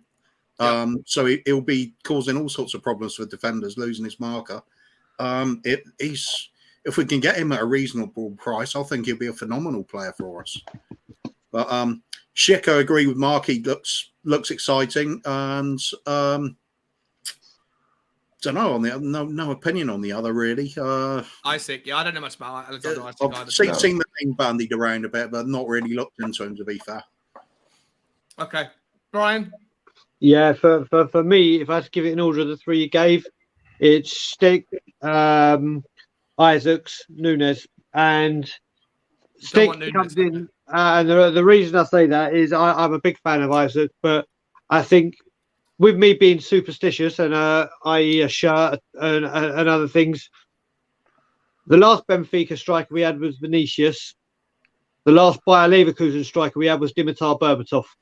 Oh, Where have we got a better record of buying players from? yeah. And Fair enough. the German league, I would say, is the most compatible with the Premier League. Yeah. So I think Physicality, Patrick Stick comes in immediately and hits the ground running. Isaac's, like the guy said about the not having power, the one thing Isaac has got is huge amounts of power. Mm-hmm. And you look at it, and the thing you've got to look at, which I think why these have some weight, is that price tag. And I'm not saying this because of Levy. I'm saying this I don't know if Conte. transfer market's right, but Yeah, they're all but saying I'm 36 saying if million you look per at those pop, values, that's kind of Conte's sweet spot kind of thing. Not the too cheap, but not the too expensive. Yeah. And for me, Patrick Schick comes in, and because of his experience in the Bundesliga, Yeah, I like Schick. I love him. I think Schick. Sorry, I keep saying Stick like the proper That's Jewish okay. person I am. Let's give it some He's got good Stick. Schick. So yeah, for me, it's him. Okay. Yeah. Bobby, quickly, mate. Do you know much about them? Who's your choices? I honestly don't know much about Nunes at all. I haven't seen him play. I don't know anything about him until you mentioned his name. Okay. I did not know who he was, to be honest with you. Okay. Isaac, I've seen play. I've seen Stick play. Brian already stole my thunder with the whole Germany point thing. So that's the only reason that I would prefer Stick over any other one of them. Like you said, with coming from Benfica, I know Kuva says he might be a heavyweight, but he's coming from a lightweight league. So it'll be interesting to see how he would, hit the ground running here, or even if he would end up running, or if he would just be another outcast a few months or a season later. I know Isaac is strong. He's good in the air and everything, but there's another kid, and I'm so glad that you've got that guy way over there. Mark, I love you too, but just one side over to you, because he will be able to tell me about this kid. There's this kid, Iggy, that we actually checked out, and the only reason I know who he is because God bless the kids, and they're playing FIFA all the time, but they're using this kid from Genoa. God, what the hell's his name? Kelvin something. He's a striker, young kid. I think it was Genoa strikers. Striker from Genoa. Kelvin is the first name. I know that because it's Calvin is my nephew's name. So I remember the first name is Kelvin. I cannot for the life of me remember his last name now. Oh, Yeboah. Yeboah, thank you. Yeboah. And apparently Genoa he can just play. got relegated for the first time in God knows how many years. So And that's the reason I bring him up, because I know that they are going to be losing players, and this kid can play on the wing and he can play up front, and he is known to be one pacey little shit. So Is this FIFA? I wonder. You talking about on FIFA? Your kids play on FIFA, do they? Yeah, that's why. And then because they were using him in that, Jay went and he went and looked at. We started looking at him on YouTube and stuff like that, and watched a couple of. And this kid's lightning, man. You got to see this kid go, Sean. Okay. He's got everybody's got a fifth gear. This kid's got a seventh gear, I think. I'm assuming he drops his shoulder and he's second gear. If I'm entirely honest, I hurt my knee in second gear. Am I right assuming I can't even get into first, man. I'm in neutral. Sorry, is he related to Anthony Yeboah? Is he? I don't know. Everybody will remember him in the Premier League. If that goal he scored when he hit the crossbar. Yeah, was he? I just think he would be a very cheap option for us. Yeah. Perfect in the Levy mold with with what Iggy just said, with Genoa going down, we could probably raid them, get him cheap, and he's definitely going to have resale value as well. So checks all the boxes, keeps Levy happy. But if he's not a Conte player, it doesn't matter. So to answer the actual question, whatever one of the three Conte wants. Okay. Exactly. Oh, what a sally. Come on. No, I love it. It's fair enough. Iggy, mate, thank you so much for joining us, bro. Kuva, and what? I appreciate you, mate. Everyone in the comments is delighted you're here. There's some absolute love for Iggy on the show. So listen, mate, over to you. So there's a few ways we can take this. We can talk about the strikers first, or we can talk about the defenders. I'd rather talk about the defenders. Okay, I know Conte wants three, doesn't he? He wants three defenders, a midfielder, and a striker. So it seems that's what's been reported. So it seems that he's really focusing on the defensive part, which isn't a bad thing, to be honest with you. And it makes sense. Like Italian football's known for the generation. We got the best performer of the Serie A last season in Romero. Yeah. He was defender of the year, and another defender of the year. I think he's going to get it. It just remains to be seen. Bremer, I know you spoke about him briefly earlier on. Listen, for me, is an absolute tank. He plays in the center of the three. He looks like he's a beast, man. He's been an ox. Yeah. I tell you what I did see. I saw the Juventus to Torino derby, and they're quite fiery games, although there's a mismatch because Juventus is clearly a much better side. But what he did do, he completely marked Vlahovic out of the game. Wow. And Vlahovic has Really? been anything but easy to mark out of the game in the form that he's been in prior to joining Fiorentina, to Juventus, because Fiorentina was firing at Juve, he struggled a bit, but then that's the team. But his performance in that game was phenomenal. Strong, he's aggressive, he does get into the tackle early on. So he does, for me, I've been a real fan of him. I've done so many videos on him already this season. And Sorry, I've been saying, which one, Iggy? Sorry, I was just typing. Bremer from Torino. I've done a few videos on him saying that I think... He's right-footed though, isn't he, Iggy? Yeah, he's right-footed. He plays in the centre. He plays in the centre because on the report that I saw, he would take Dyer's role in our team if he was to come. Well, would he complement Romero? Oh, 100%, man, 100%. We'd have the thing is, he's good in the air as well, and that's the one area that's what we need. Yeah, we need. Yeah, we need that. I could equally say the same about Bastoni. I know Man United are after him, but I honestly believe this because of his rapport with Conte and the fact that they won a league together at Inter Milan. I think that would strongly favour us. He will take Ben Davies's role because that's where he will play, left centre back. He's going to be a future. He's the one that's going to take over Chiellini for Italy moving forwards. So he will be an absolute asset, right? So I said a few months ago we should really act quickly on Bremer because I knew that come at this point of the season we're going to be drawn into like a war bid, and that's something that I never wanted. The same thing as what's happening with Nunes. Half of Europe, remember what happened with Vlahovic? Half of Europe are after him, and then in the end, you end up playing top dollar for him. I don't know if we're going to get into the same situation with Nunes. Nunes has shown not to play him on the bench, right? Not to have him as a exactly. Not worth it. For me personally, and this is my own personal opinion. For me, I've liked him for a few seasons now. Atalanta striker Duvan Zapata. He is the perfect player that Conte likes. Strong, physical. I saw him over the weekend again. He came on as a sub. Atalanta versus Milan. I went to watch them over there. He was there. This guy can play back to goal. He can spin and get on behind the shoulder because he's that quick. So he has it all. He can play back to goal, and not he doesn't young just though, is he? He's not. He's Sorry, now. what was the name there? I missed the name, Iggy. Zapata from the Colombian Atalanta. guy. The Colombian guy. He's still playing. Are we talking about the old guy? He just turned 31 in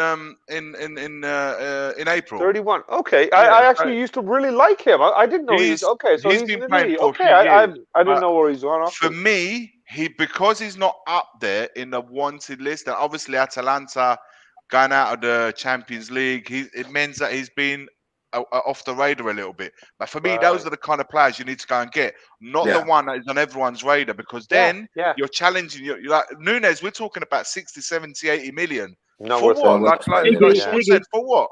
To go and sit him on the bench. I want to ask you a question about the defence. So, out of the defenders you mentioned, Bremer and Bastoni, obviously, do you think we will benefit more from getting a Bastoni, and then like when we had the back three with Toby and Jan, Dyer will benefit from having them two, so it covers that?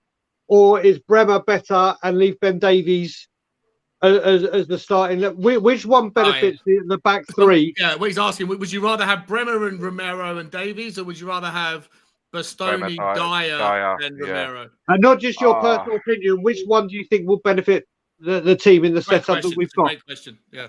Well, thank you, Sean. Basically, the question is, who do we need to replace more, Davies, or Dyer? Yeah. For me, oh man, this is a tough one because Davies has been phenomenal. Yeah, this good year, question, bro. Before you answer, Iggy, can I throw in a curveball as well? I don't know. Make it harder, I don't know how much Bremer would cost, but De Vrij 40 million or so. Okay, really? 40. It's doable. Romero sort of deal. And De Vrij is available for 15 million. So value for money. Does De Vrij factor into it? What about Bastoni? Sorry, what are we at with him? Bastoni, apparently the Inter chairman has come out and said if Tottenham want Bastoni, it's going to cost more than Romero, which means 60 million euros plus. Right. This is how. And then there's that Pau Torres kid, right? Yeah. Pau Torres at Villarreal. That's probably more. The argument is this, guys. Bremer's 25 and De Vrij is 30.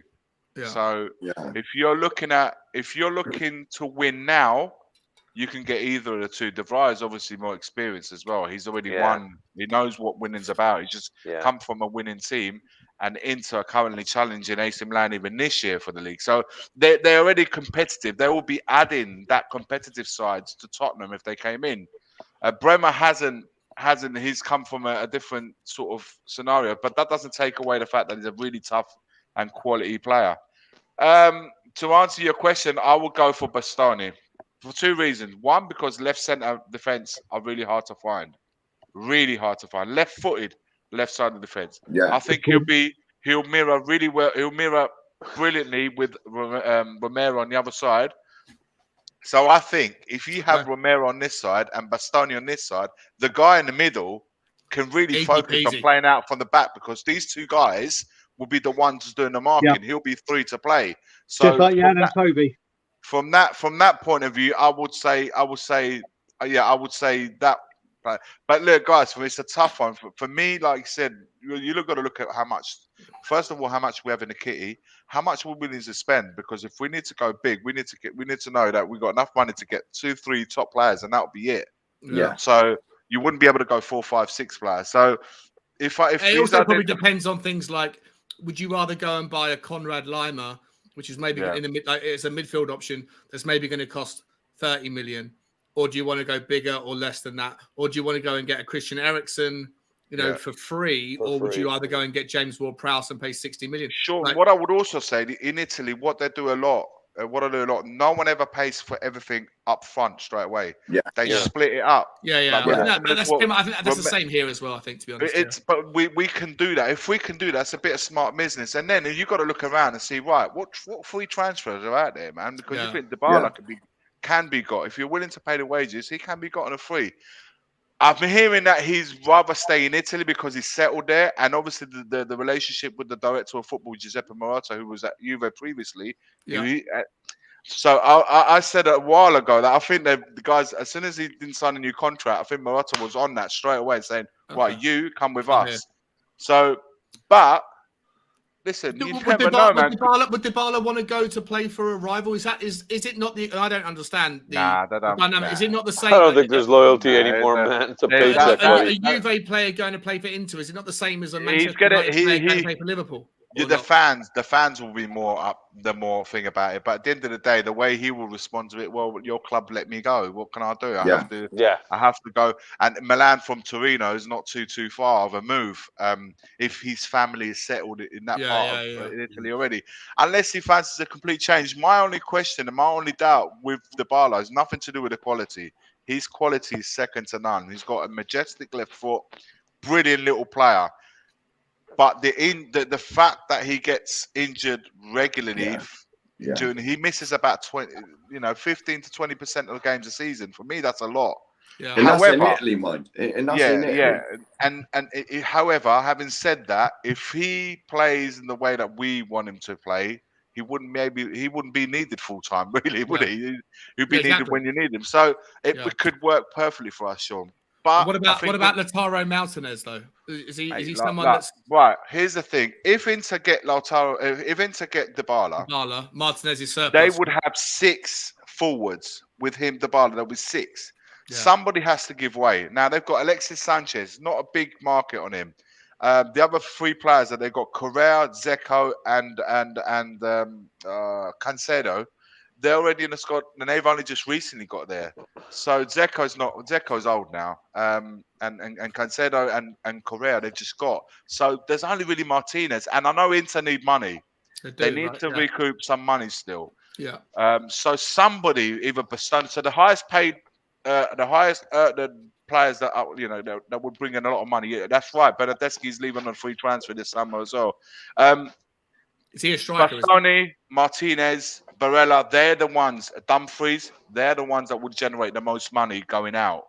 So something could move there. It's just how willing are we to go and pay the top dollar? That's the question mark. And how much would Martinez cost? I think it can be got for the region 45, possibly 50 mil. It can be got. Didn't they want 70 last year? Yeah, but that was last year. I think this year they'll take less for him. Can I? So I just want to say something. There's a guy in the chat called Fantastic Jay again. Coe, and I don't know if he's trying to call me a racist. What? What? Yeah, if you have a look at it, he's saying, Brian, you could kneel down at the game to put up a show, but it doesn't matter. You are what you are. It's not a surprise to me. And then his next comment, when I said, I don't know what you mean, he says, Brian Daigle, racism exists. Sonny deserves better. I think if you're calling me a racist, you don't know who I am. No, I don't think he's calling you a racist. I think he's saying that the racism does exist, and you basically You're calling it out. You calling out whatever actions you make are not going to change that the racism is out there. I've seen this guy in the chats before and stuff. I don't think he. Okay, so let me just put that to the top and say I apologize. Like I said, when I'm wrong, I say I'm wrong. I don't think he's calling you out, Brian. My apologies. No, I don't think he's calling you out. Do you know what? Can you bring him back up, Sean? Sorry, quick, if you don't mind. Talking of Sonny, what an absolute disgrace that whole. Down before the game, put up a show. You are what you are. Yes, and that's the thing. The way I read that story is that are what you are. He's saying exactly. Sonny can do whatever he wants. Regardless, Sonny will always be an Asian player. Like he's referencing the kneeling down before the game for Black Lives Matter. You can kneel down before a game, but back players are still being racially abused. My complete bad for reading that wrong. My bad. No, that's the way I see it, Brian. This guy, I've seen him in the chat. He should know you by now and know that you're far from a racist. I've never seen him put anything negative. He seems to be very supportive and encouraging in the chat. That's what I said. My bad. Move on. My bad. We sidetracked. I was just saying about Sonny. What a disgrace about not even being nominated. I mean, I read about it just before I came on here. I was just catching up with all the news I missed this afternoon. I couldn't believe it. I was like, "Is this a joke?" Someone messaged me laughing. He put a tweet. And at it at Tottenham away and myself.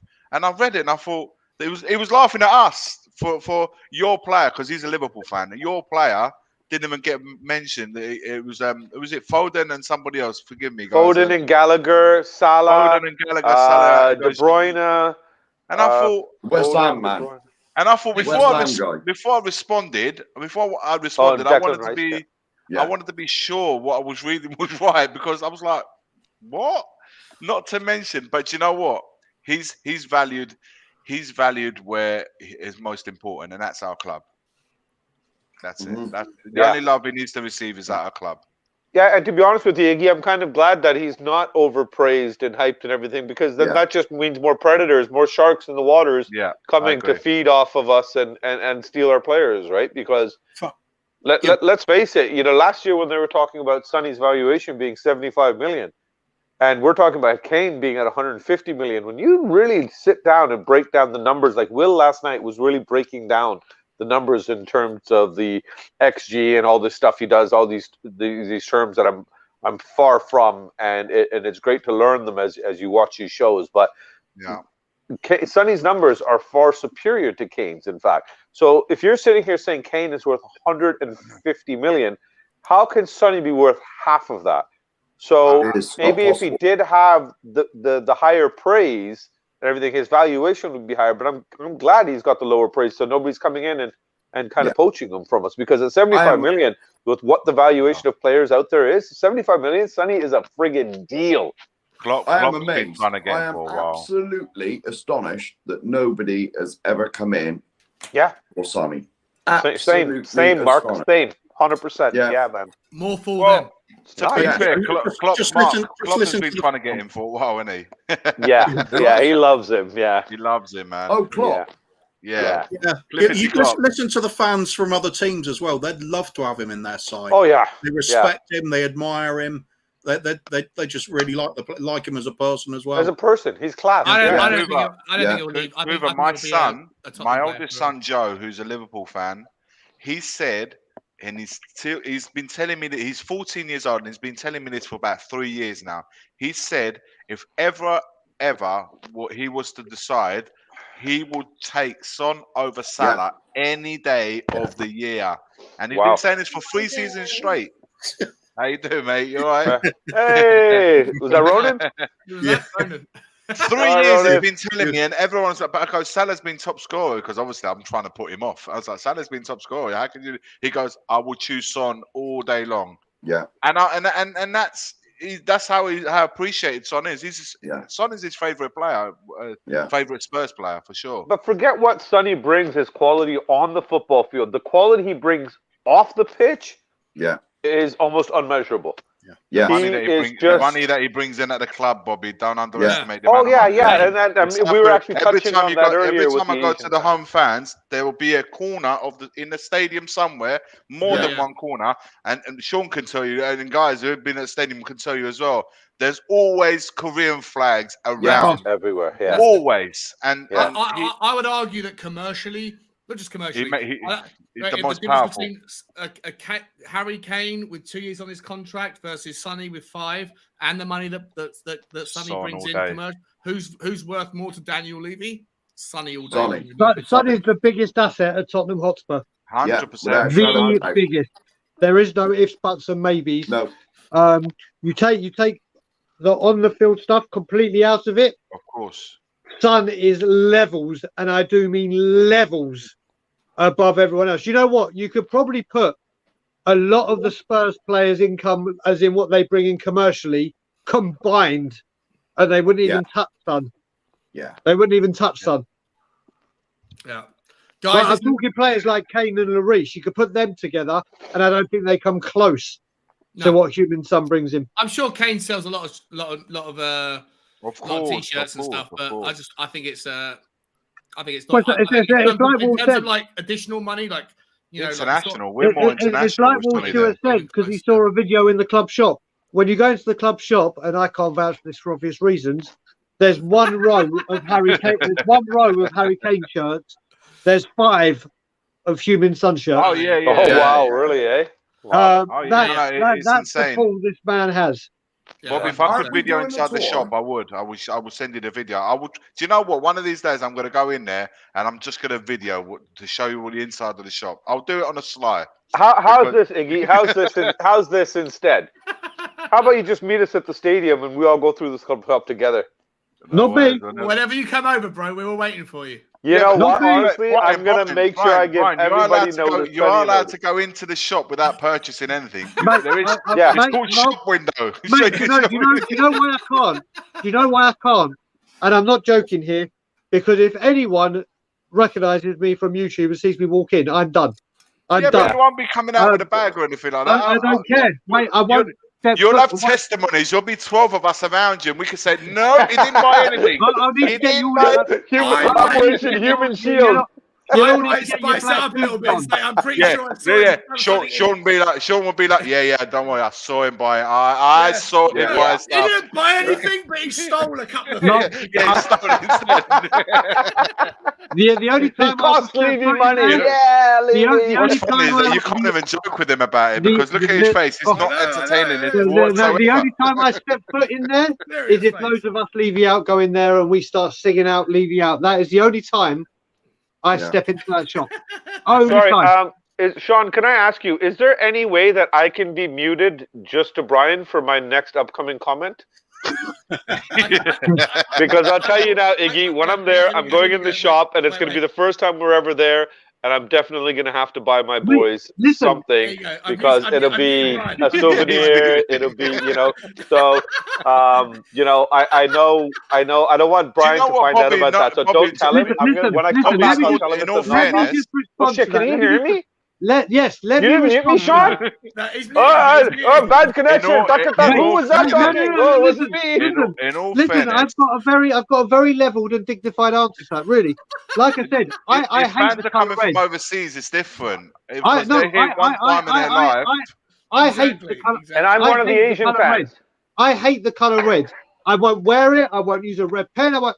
My wife can wear red. My wife can. That's the personalized. We don't need to go there, Brian. That's cool. We understand. That's the personal thing. Listen, this is my stance. Just because I know people and they know how I am, they don't need to apologise for me going into the club shop when David's in the chat. He went into the club shop. Oh. He told me, right, listen, I'm going to buy something for my dad because it's his dad's birthday. Listen, that's your personal. I never hold that against people ever. When I go into a pub, do I say to people, listen, don't drink around me? No. That's people's personal. I will never ever say, Bobby, how dare you go in the club shop? No, I know, Brian. I know, and I know that. I know if you saw me going, obviously understanding the occasion, our first time ever there might be the only time we get ever get there. But if I'm there every week and I go to a game every week, I'm buying stuff. Then yeah, that's good. If you want to buy a shirt every week, buy a shirt every week. The 4 people in the chat. I mean, the 4 people here on the stream with us all live in England. They can go into the club shop every day of their life. For all I care, it doesn't mean that oh my God, you're so. That's my personal. Just because this is my personal choice, I don't thrust that on everyone else and say, how dare you? Brian, I haven't told you yet. I've ordered in advance of what I think is going to happen this summer. I've got the current away shirt with Levy #1 on the back. It's coming. That's too far. Why are you trying to wind him up? Why are you trying to wind him up even more? That would be a step too far. And if I do see that, Sean, I will be. If I know I'm seeing you, I will carry a packet. I will carry scissors. With he did too. He had the writing done in red as well. Oh my God! I don't know who's got the bigger spoon over there right now. Iggy or Sean? Yeah, you can see him at a distance. Oh my goodness! Irish Hotspur's making a good point here. He's paying with the money. You've got to remember. You've got to remember. I'm leaving out, and I was urging people to renew their season tickets. Yeah, urging them. Because that's their enjoyment and what they work damn hard for. I would never say to anyone, trust me, if I was back home and had my season ticket, I would still be renewing my ticket because I go there to support the boys. I don't go there to look at the board. Yeah. That's completely different. That is, you work goddamn hard. No, Brian. We know that. You go to the stadium to support the team. You go to Anfield to support the board. You wear the shirt to support the team. You wear... you whatever. Like, I don't think there's anyone who doesn't want to spend money. Brian, you don't want to spend money. I get it. That's my choice. That's your prerogative. But anyone else that doesn't have to justify it to anybody else. Exactly. Never. I just don't want to spend money in general, but that's a cultural thing. Guys, here he is. Here he is. He's just come back from school. Come over. Here we go. This is the Liverpool fan I was telling you about. Come here, Joe. Is that Joe? Yeah, come down. Joe, right? His name is Joe? This guy here, Joe, this is a Liverpool fan. Remember when we had a conversation about Salah and Son? Who would you choose? They can hear you. Who would you choose out of Son and Salah if you could any day of the week? Son. Wow! Wow! There you go. Big up, Joe. He loves Son. He would sell Salah to Spurs. He goes, give us Son. He would do a straight swap. Well, that's an interesting conversation. Would any of you guys do the same? Would you swap Son for Salah? Not a chance. Straight swap. No. Not a chance. Do you know what it is? Do you know what it is, Sean? As well as the goals, I know Son. Yeah. Son.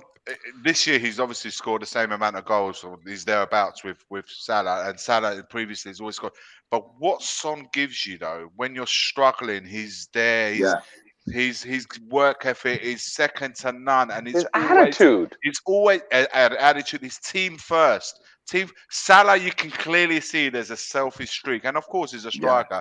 But there's a clear selfish streak about him. Good stuff, Chris. Yeah, and I wouldn't swap. I personally wouldn't. I think Salah's great. I just wouldn't swap him for Son. On the Son point, aren't we having a tour in Korea for that exact reason? When Sonny scores, imagine the fan base that will be following that team bus around. Seriously, my goodness. I was looking at flights to go out to. Oh, you can out there for real? Well, I'm considering it, and the flights aren't that expensive, and I was hoping I was going to meet up maybe with Dark Sun G or Gaguma or someone who could help me. Okay, right. Like to converse with the local fans and follow the team around. But it's a 2-week tour, but it's monsoon season in Korea, so it's not like a nice time of year to go and play or to go. Just like being in England. Yeah, exactly. Like this morning on my walk. I saw you. I watched your video. It was horrible this It morning. was like that era as well. Yeah. All right, guys. Listen. So I think we're about wrapping it up soon. Okay, good. That means there's 4 hours left. Stay tuned. We've got 4 hours to go. Oh, it's one of those goodbyes. So let me go around the houses. I'm not sure there's too much else to talk about. I've missed Darwin Nunes. We've done Alexander Isaac. We've done Patrick Schick. We've done. We've spoken to Iggy. Iggy, mate, thank you so much for your insights on the Italian no stuff, problem. Mate. Pleasure, guys. You talked about that whole Lineker post thing, right? Yeah, address that. About Harry Kane. There's nothing much that's come out on Twitter since. It looks like he said there was what Lineker said was that he's somebody that he knows, that trustee that he knows, said that there's a team situation there with a bug, whatever it is, and O'Keefe said no, it's just Kane, it's no one else. Stick to crisps or something like that. It's something on the line.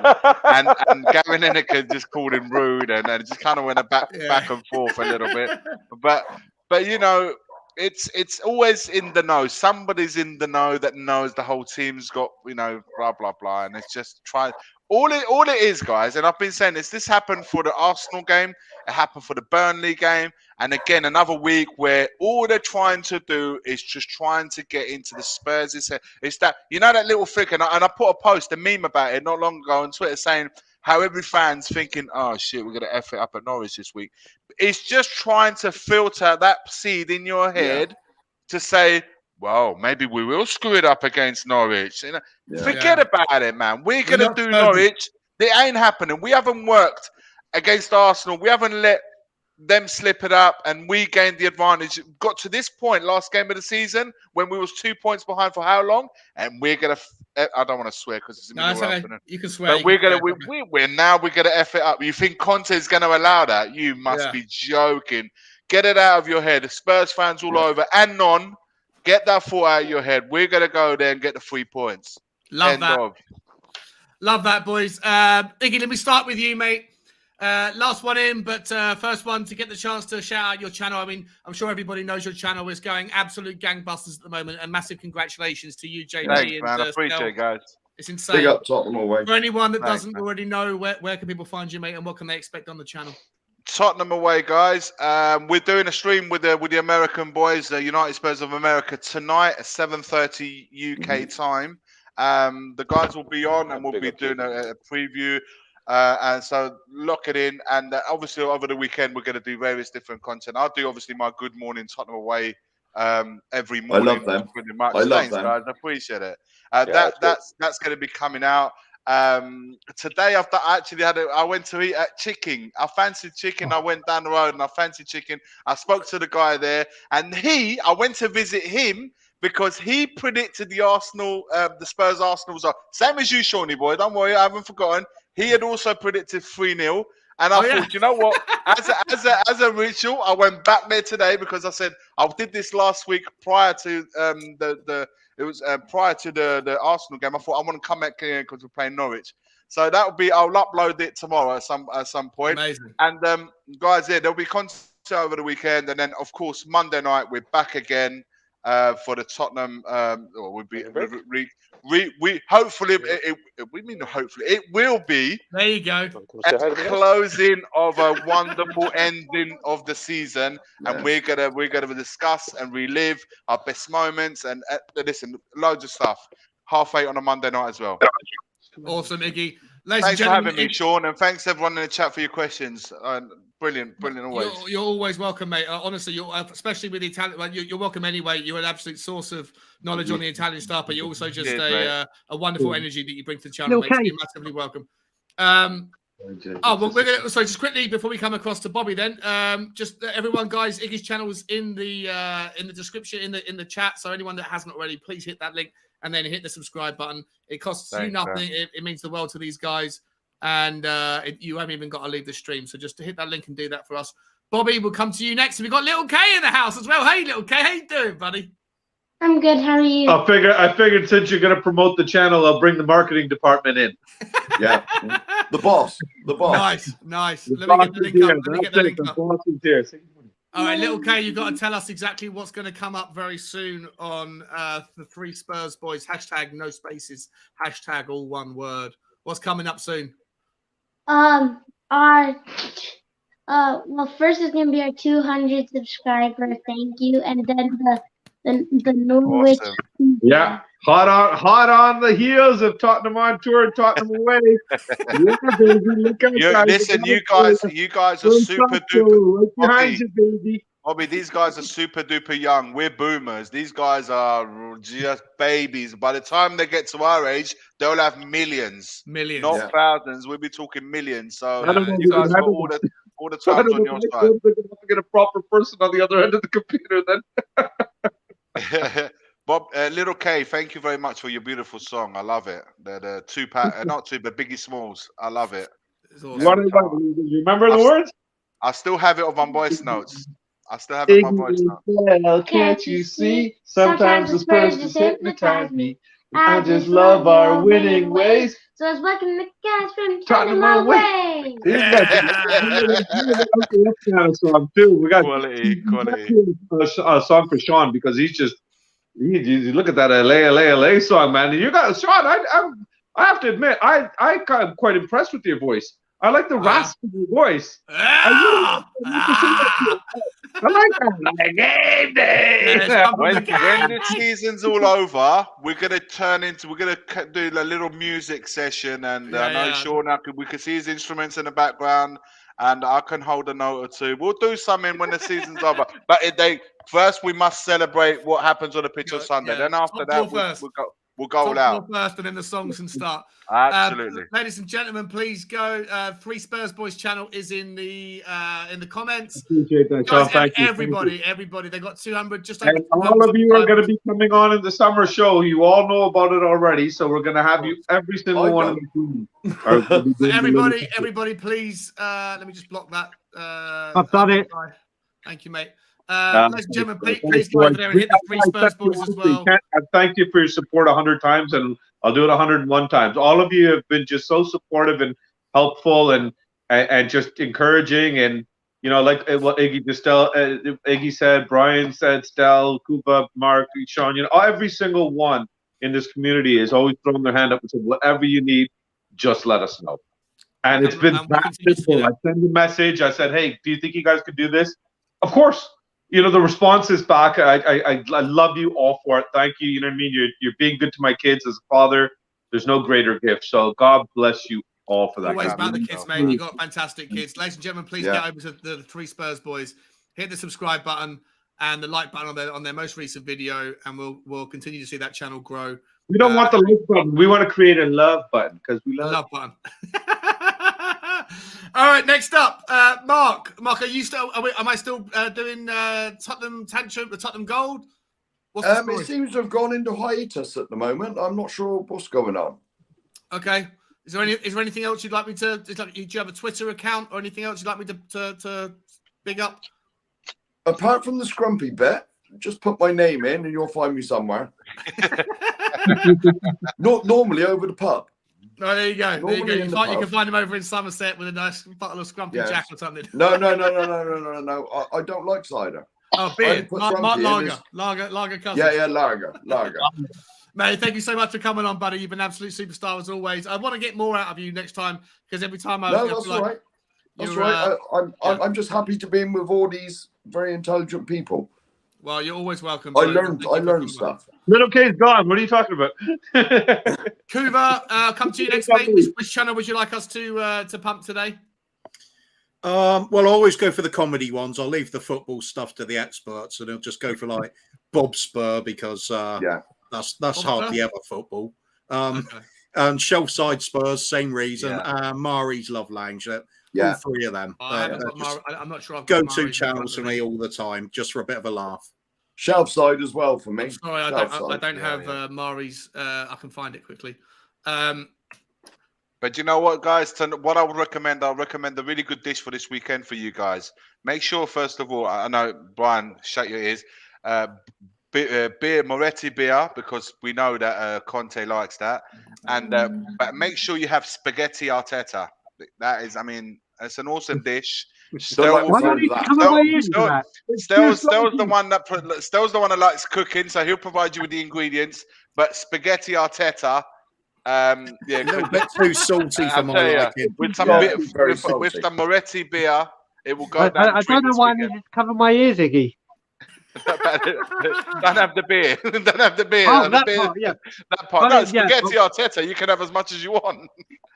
Is there an alcohol-free version of Moretti?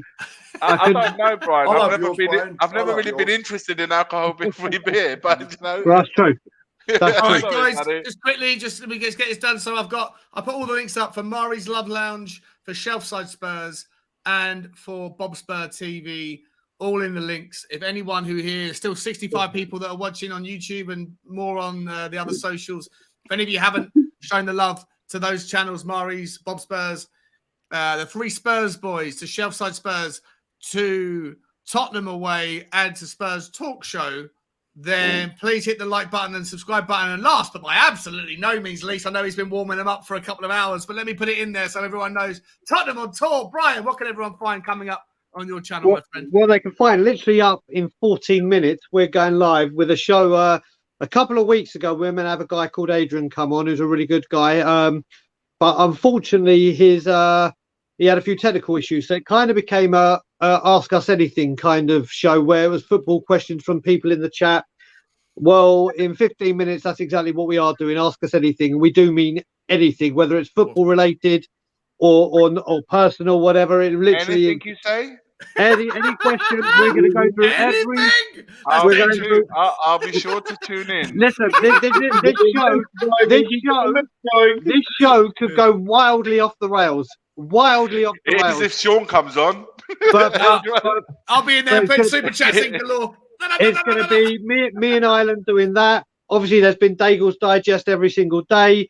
Yeah, I like that. There's also a brand new show that we highlighted on our last pod. Big up, Jim. Big up yourself. Called coming straight out of Conte. That is good. Obviously, he's done his press conference, so that will be done. And there's loads of stuff to be coming in the summer. We've got loads of ideas, and obviously, when I'm back in England and Danny's back from his Danny Kiriakou is back from his holiday, there will be, especially when I'm in England, quite a few round the clock rules that me and Sean obviously do with Alex Davies and with Danny. So there is a lot to come from Tottenham on Tour, starting in 13 minutes with, like I said, and as Iggy alluded to, a show that could go wildly off the rails. Thanks, Sean. And don't worry about the Arteta spaghetti, Brian. If it makes you, it might make you the fifth fattest on the stream, but you'll never make top 4. All right, ladies and gentlemen, the last but by no means least, Jim Bird, Coys. I think you're the first time on the show, mate, and it means the world to me that you'd throw out a super chat for me, mate. Great stream chats. Another channel I'll be following regularly, Coys. I really hope you will, mate. Thank you so much, for that, man. It means the world for me. That means the world to me. Yeah, great guy. Apparently, everyone loves you. I haven't seen you before here, so please come again, buddy. And I really genuinely do appreciate it, ladies and gentlemen. That draws to an end another Spurs Talk Show Friday afternoon shit show, and it's been absolutely awesome with you guys. Thank you so much, Kuva. Thank you, Brian. Thank you, Bobby. Thank you, Mark, and thank you, of course, Iggy as well. Ladies and gentlemen, that's it. Like, share, and subscribe. What's that? What have I done? Head over to TOT. Oh yeah, head over to TOT. Any questions you want. I mean, anything. You can ask anything. Do me a favor. When you get over there, type in Spurs Talk Show Raid or something, just so that Brian knows everyone came here and they went there. I love that. Absolutely. Guys, thank you everyone so much for stopping by. Hopefully Tottenham are going to do it next time you'll see me. I think I'm going to be on the Irish Hotspur later on this evening, I hope, with Dave, who's in the chat. And also then on Sunday, we're doing the watch-alongs. Everyone's getting their fingers ready. I can only say what day is it in 2 days? What happened? What day is it today? What day is it in 2 days? I'm never going to do that until it's the right day. Well, in 2 days I can change my word. The actual day. I don't do it unless it's the day. But it will be. There's something that sounds similar to that. And in 2 days I can go back to saying what this really means. But right now, guys, right now, as always, it only means Conte. Come on, you Spurs! One more point. Always. Come One on, more you point. Spurs. Let's do it, boys. Come on. In Conte we trust. Cheers, guys. Thank Right, you. Conte.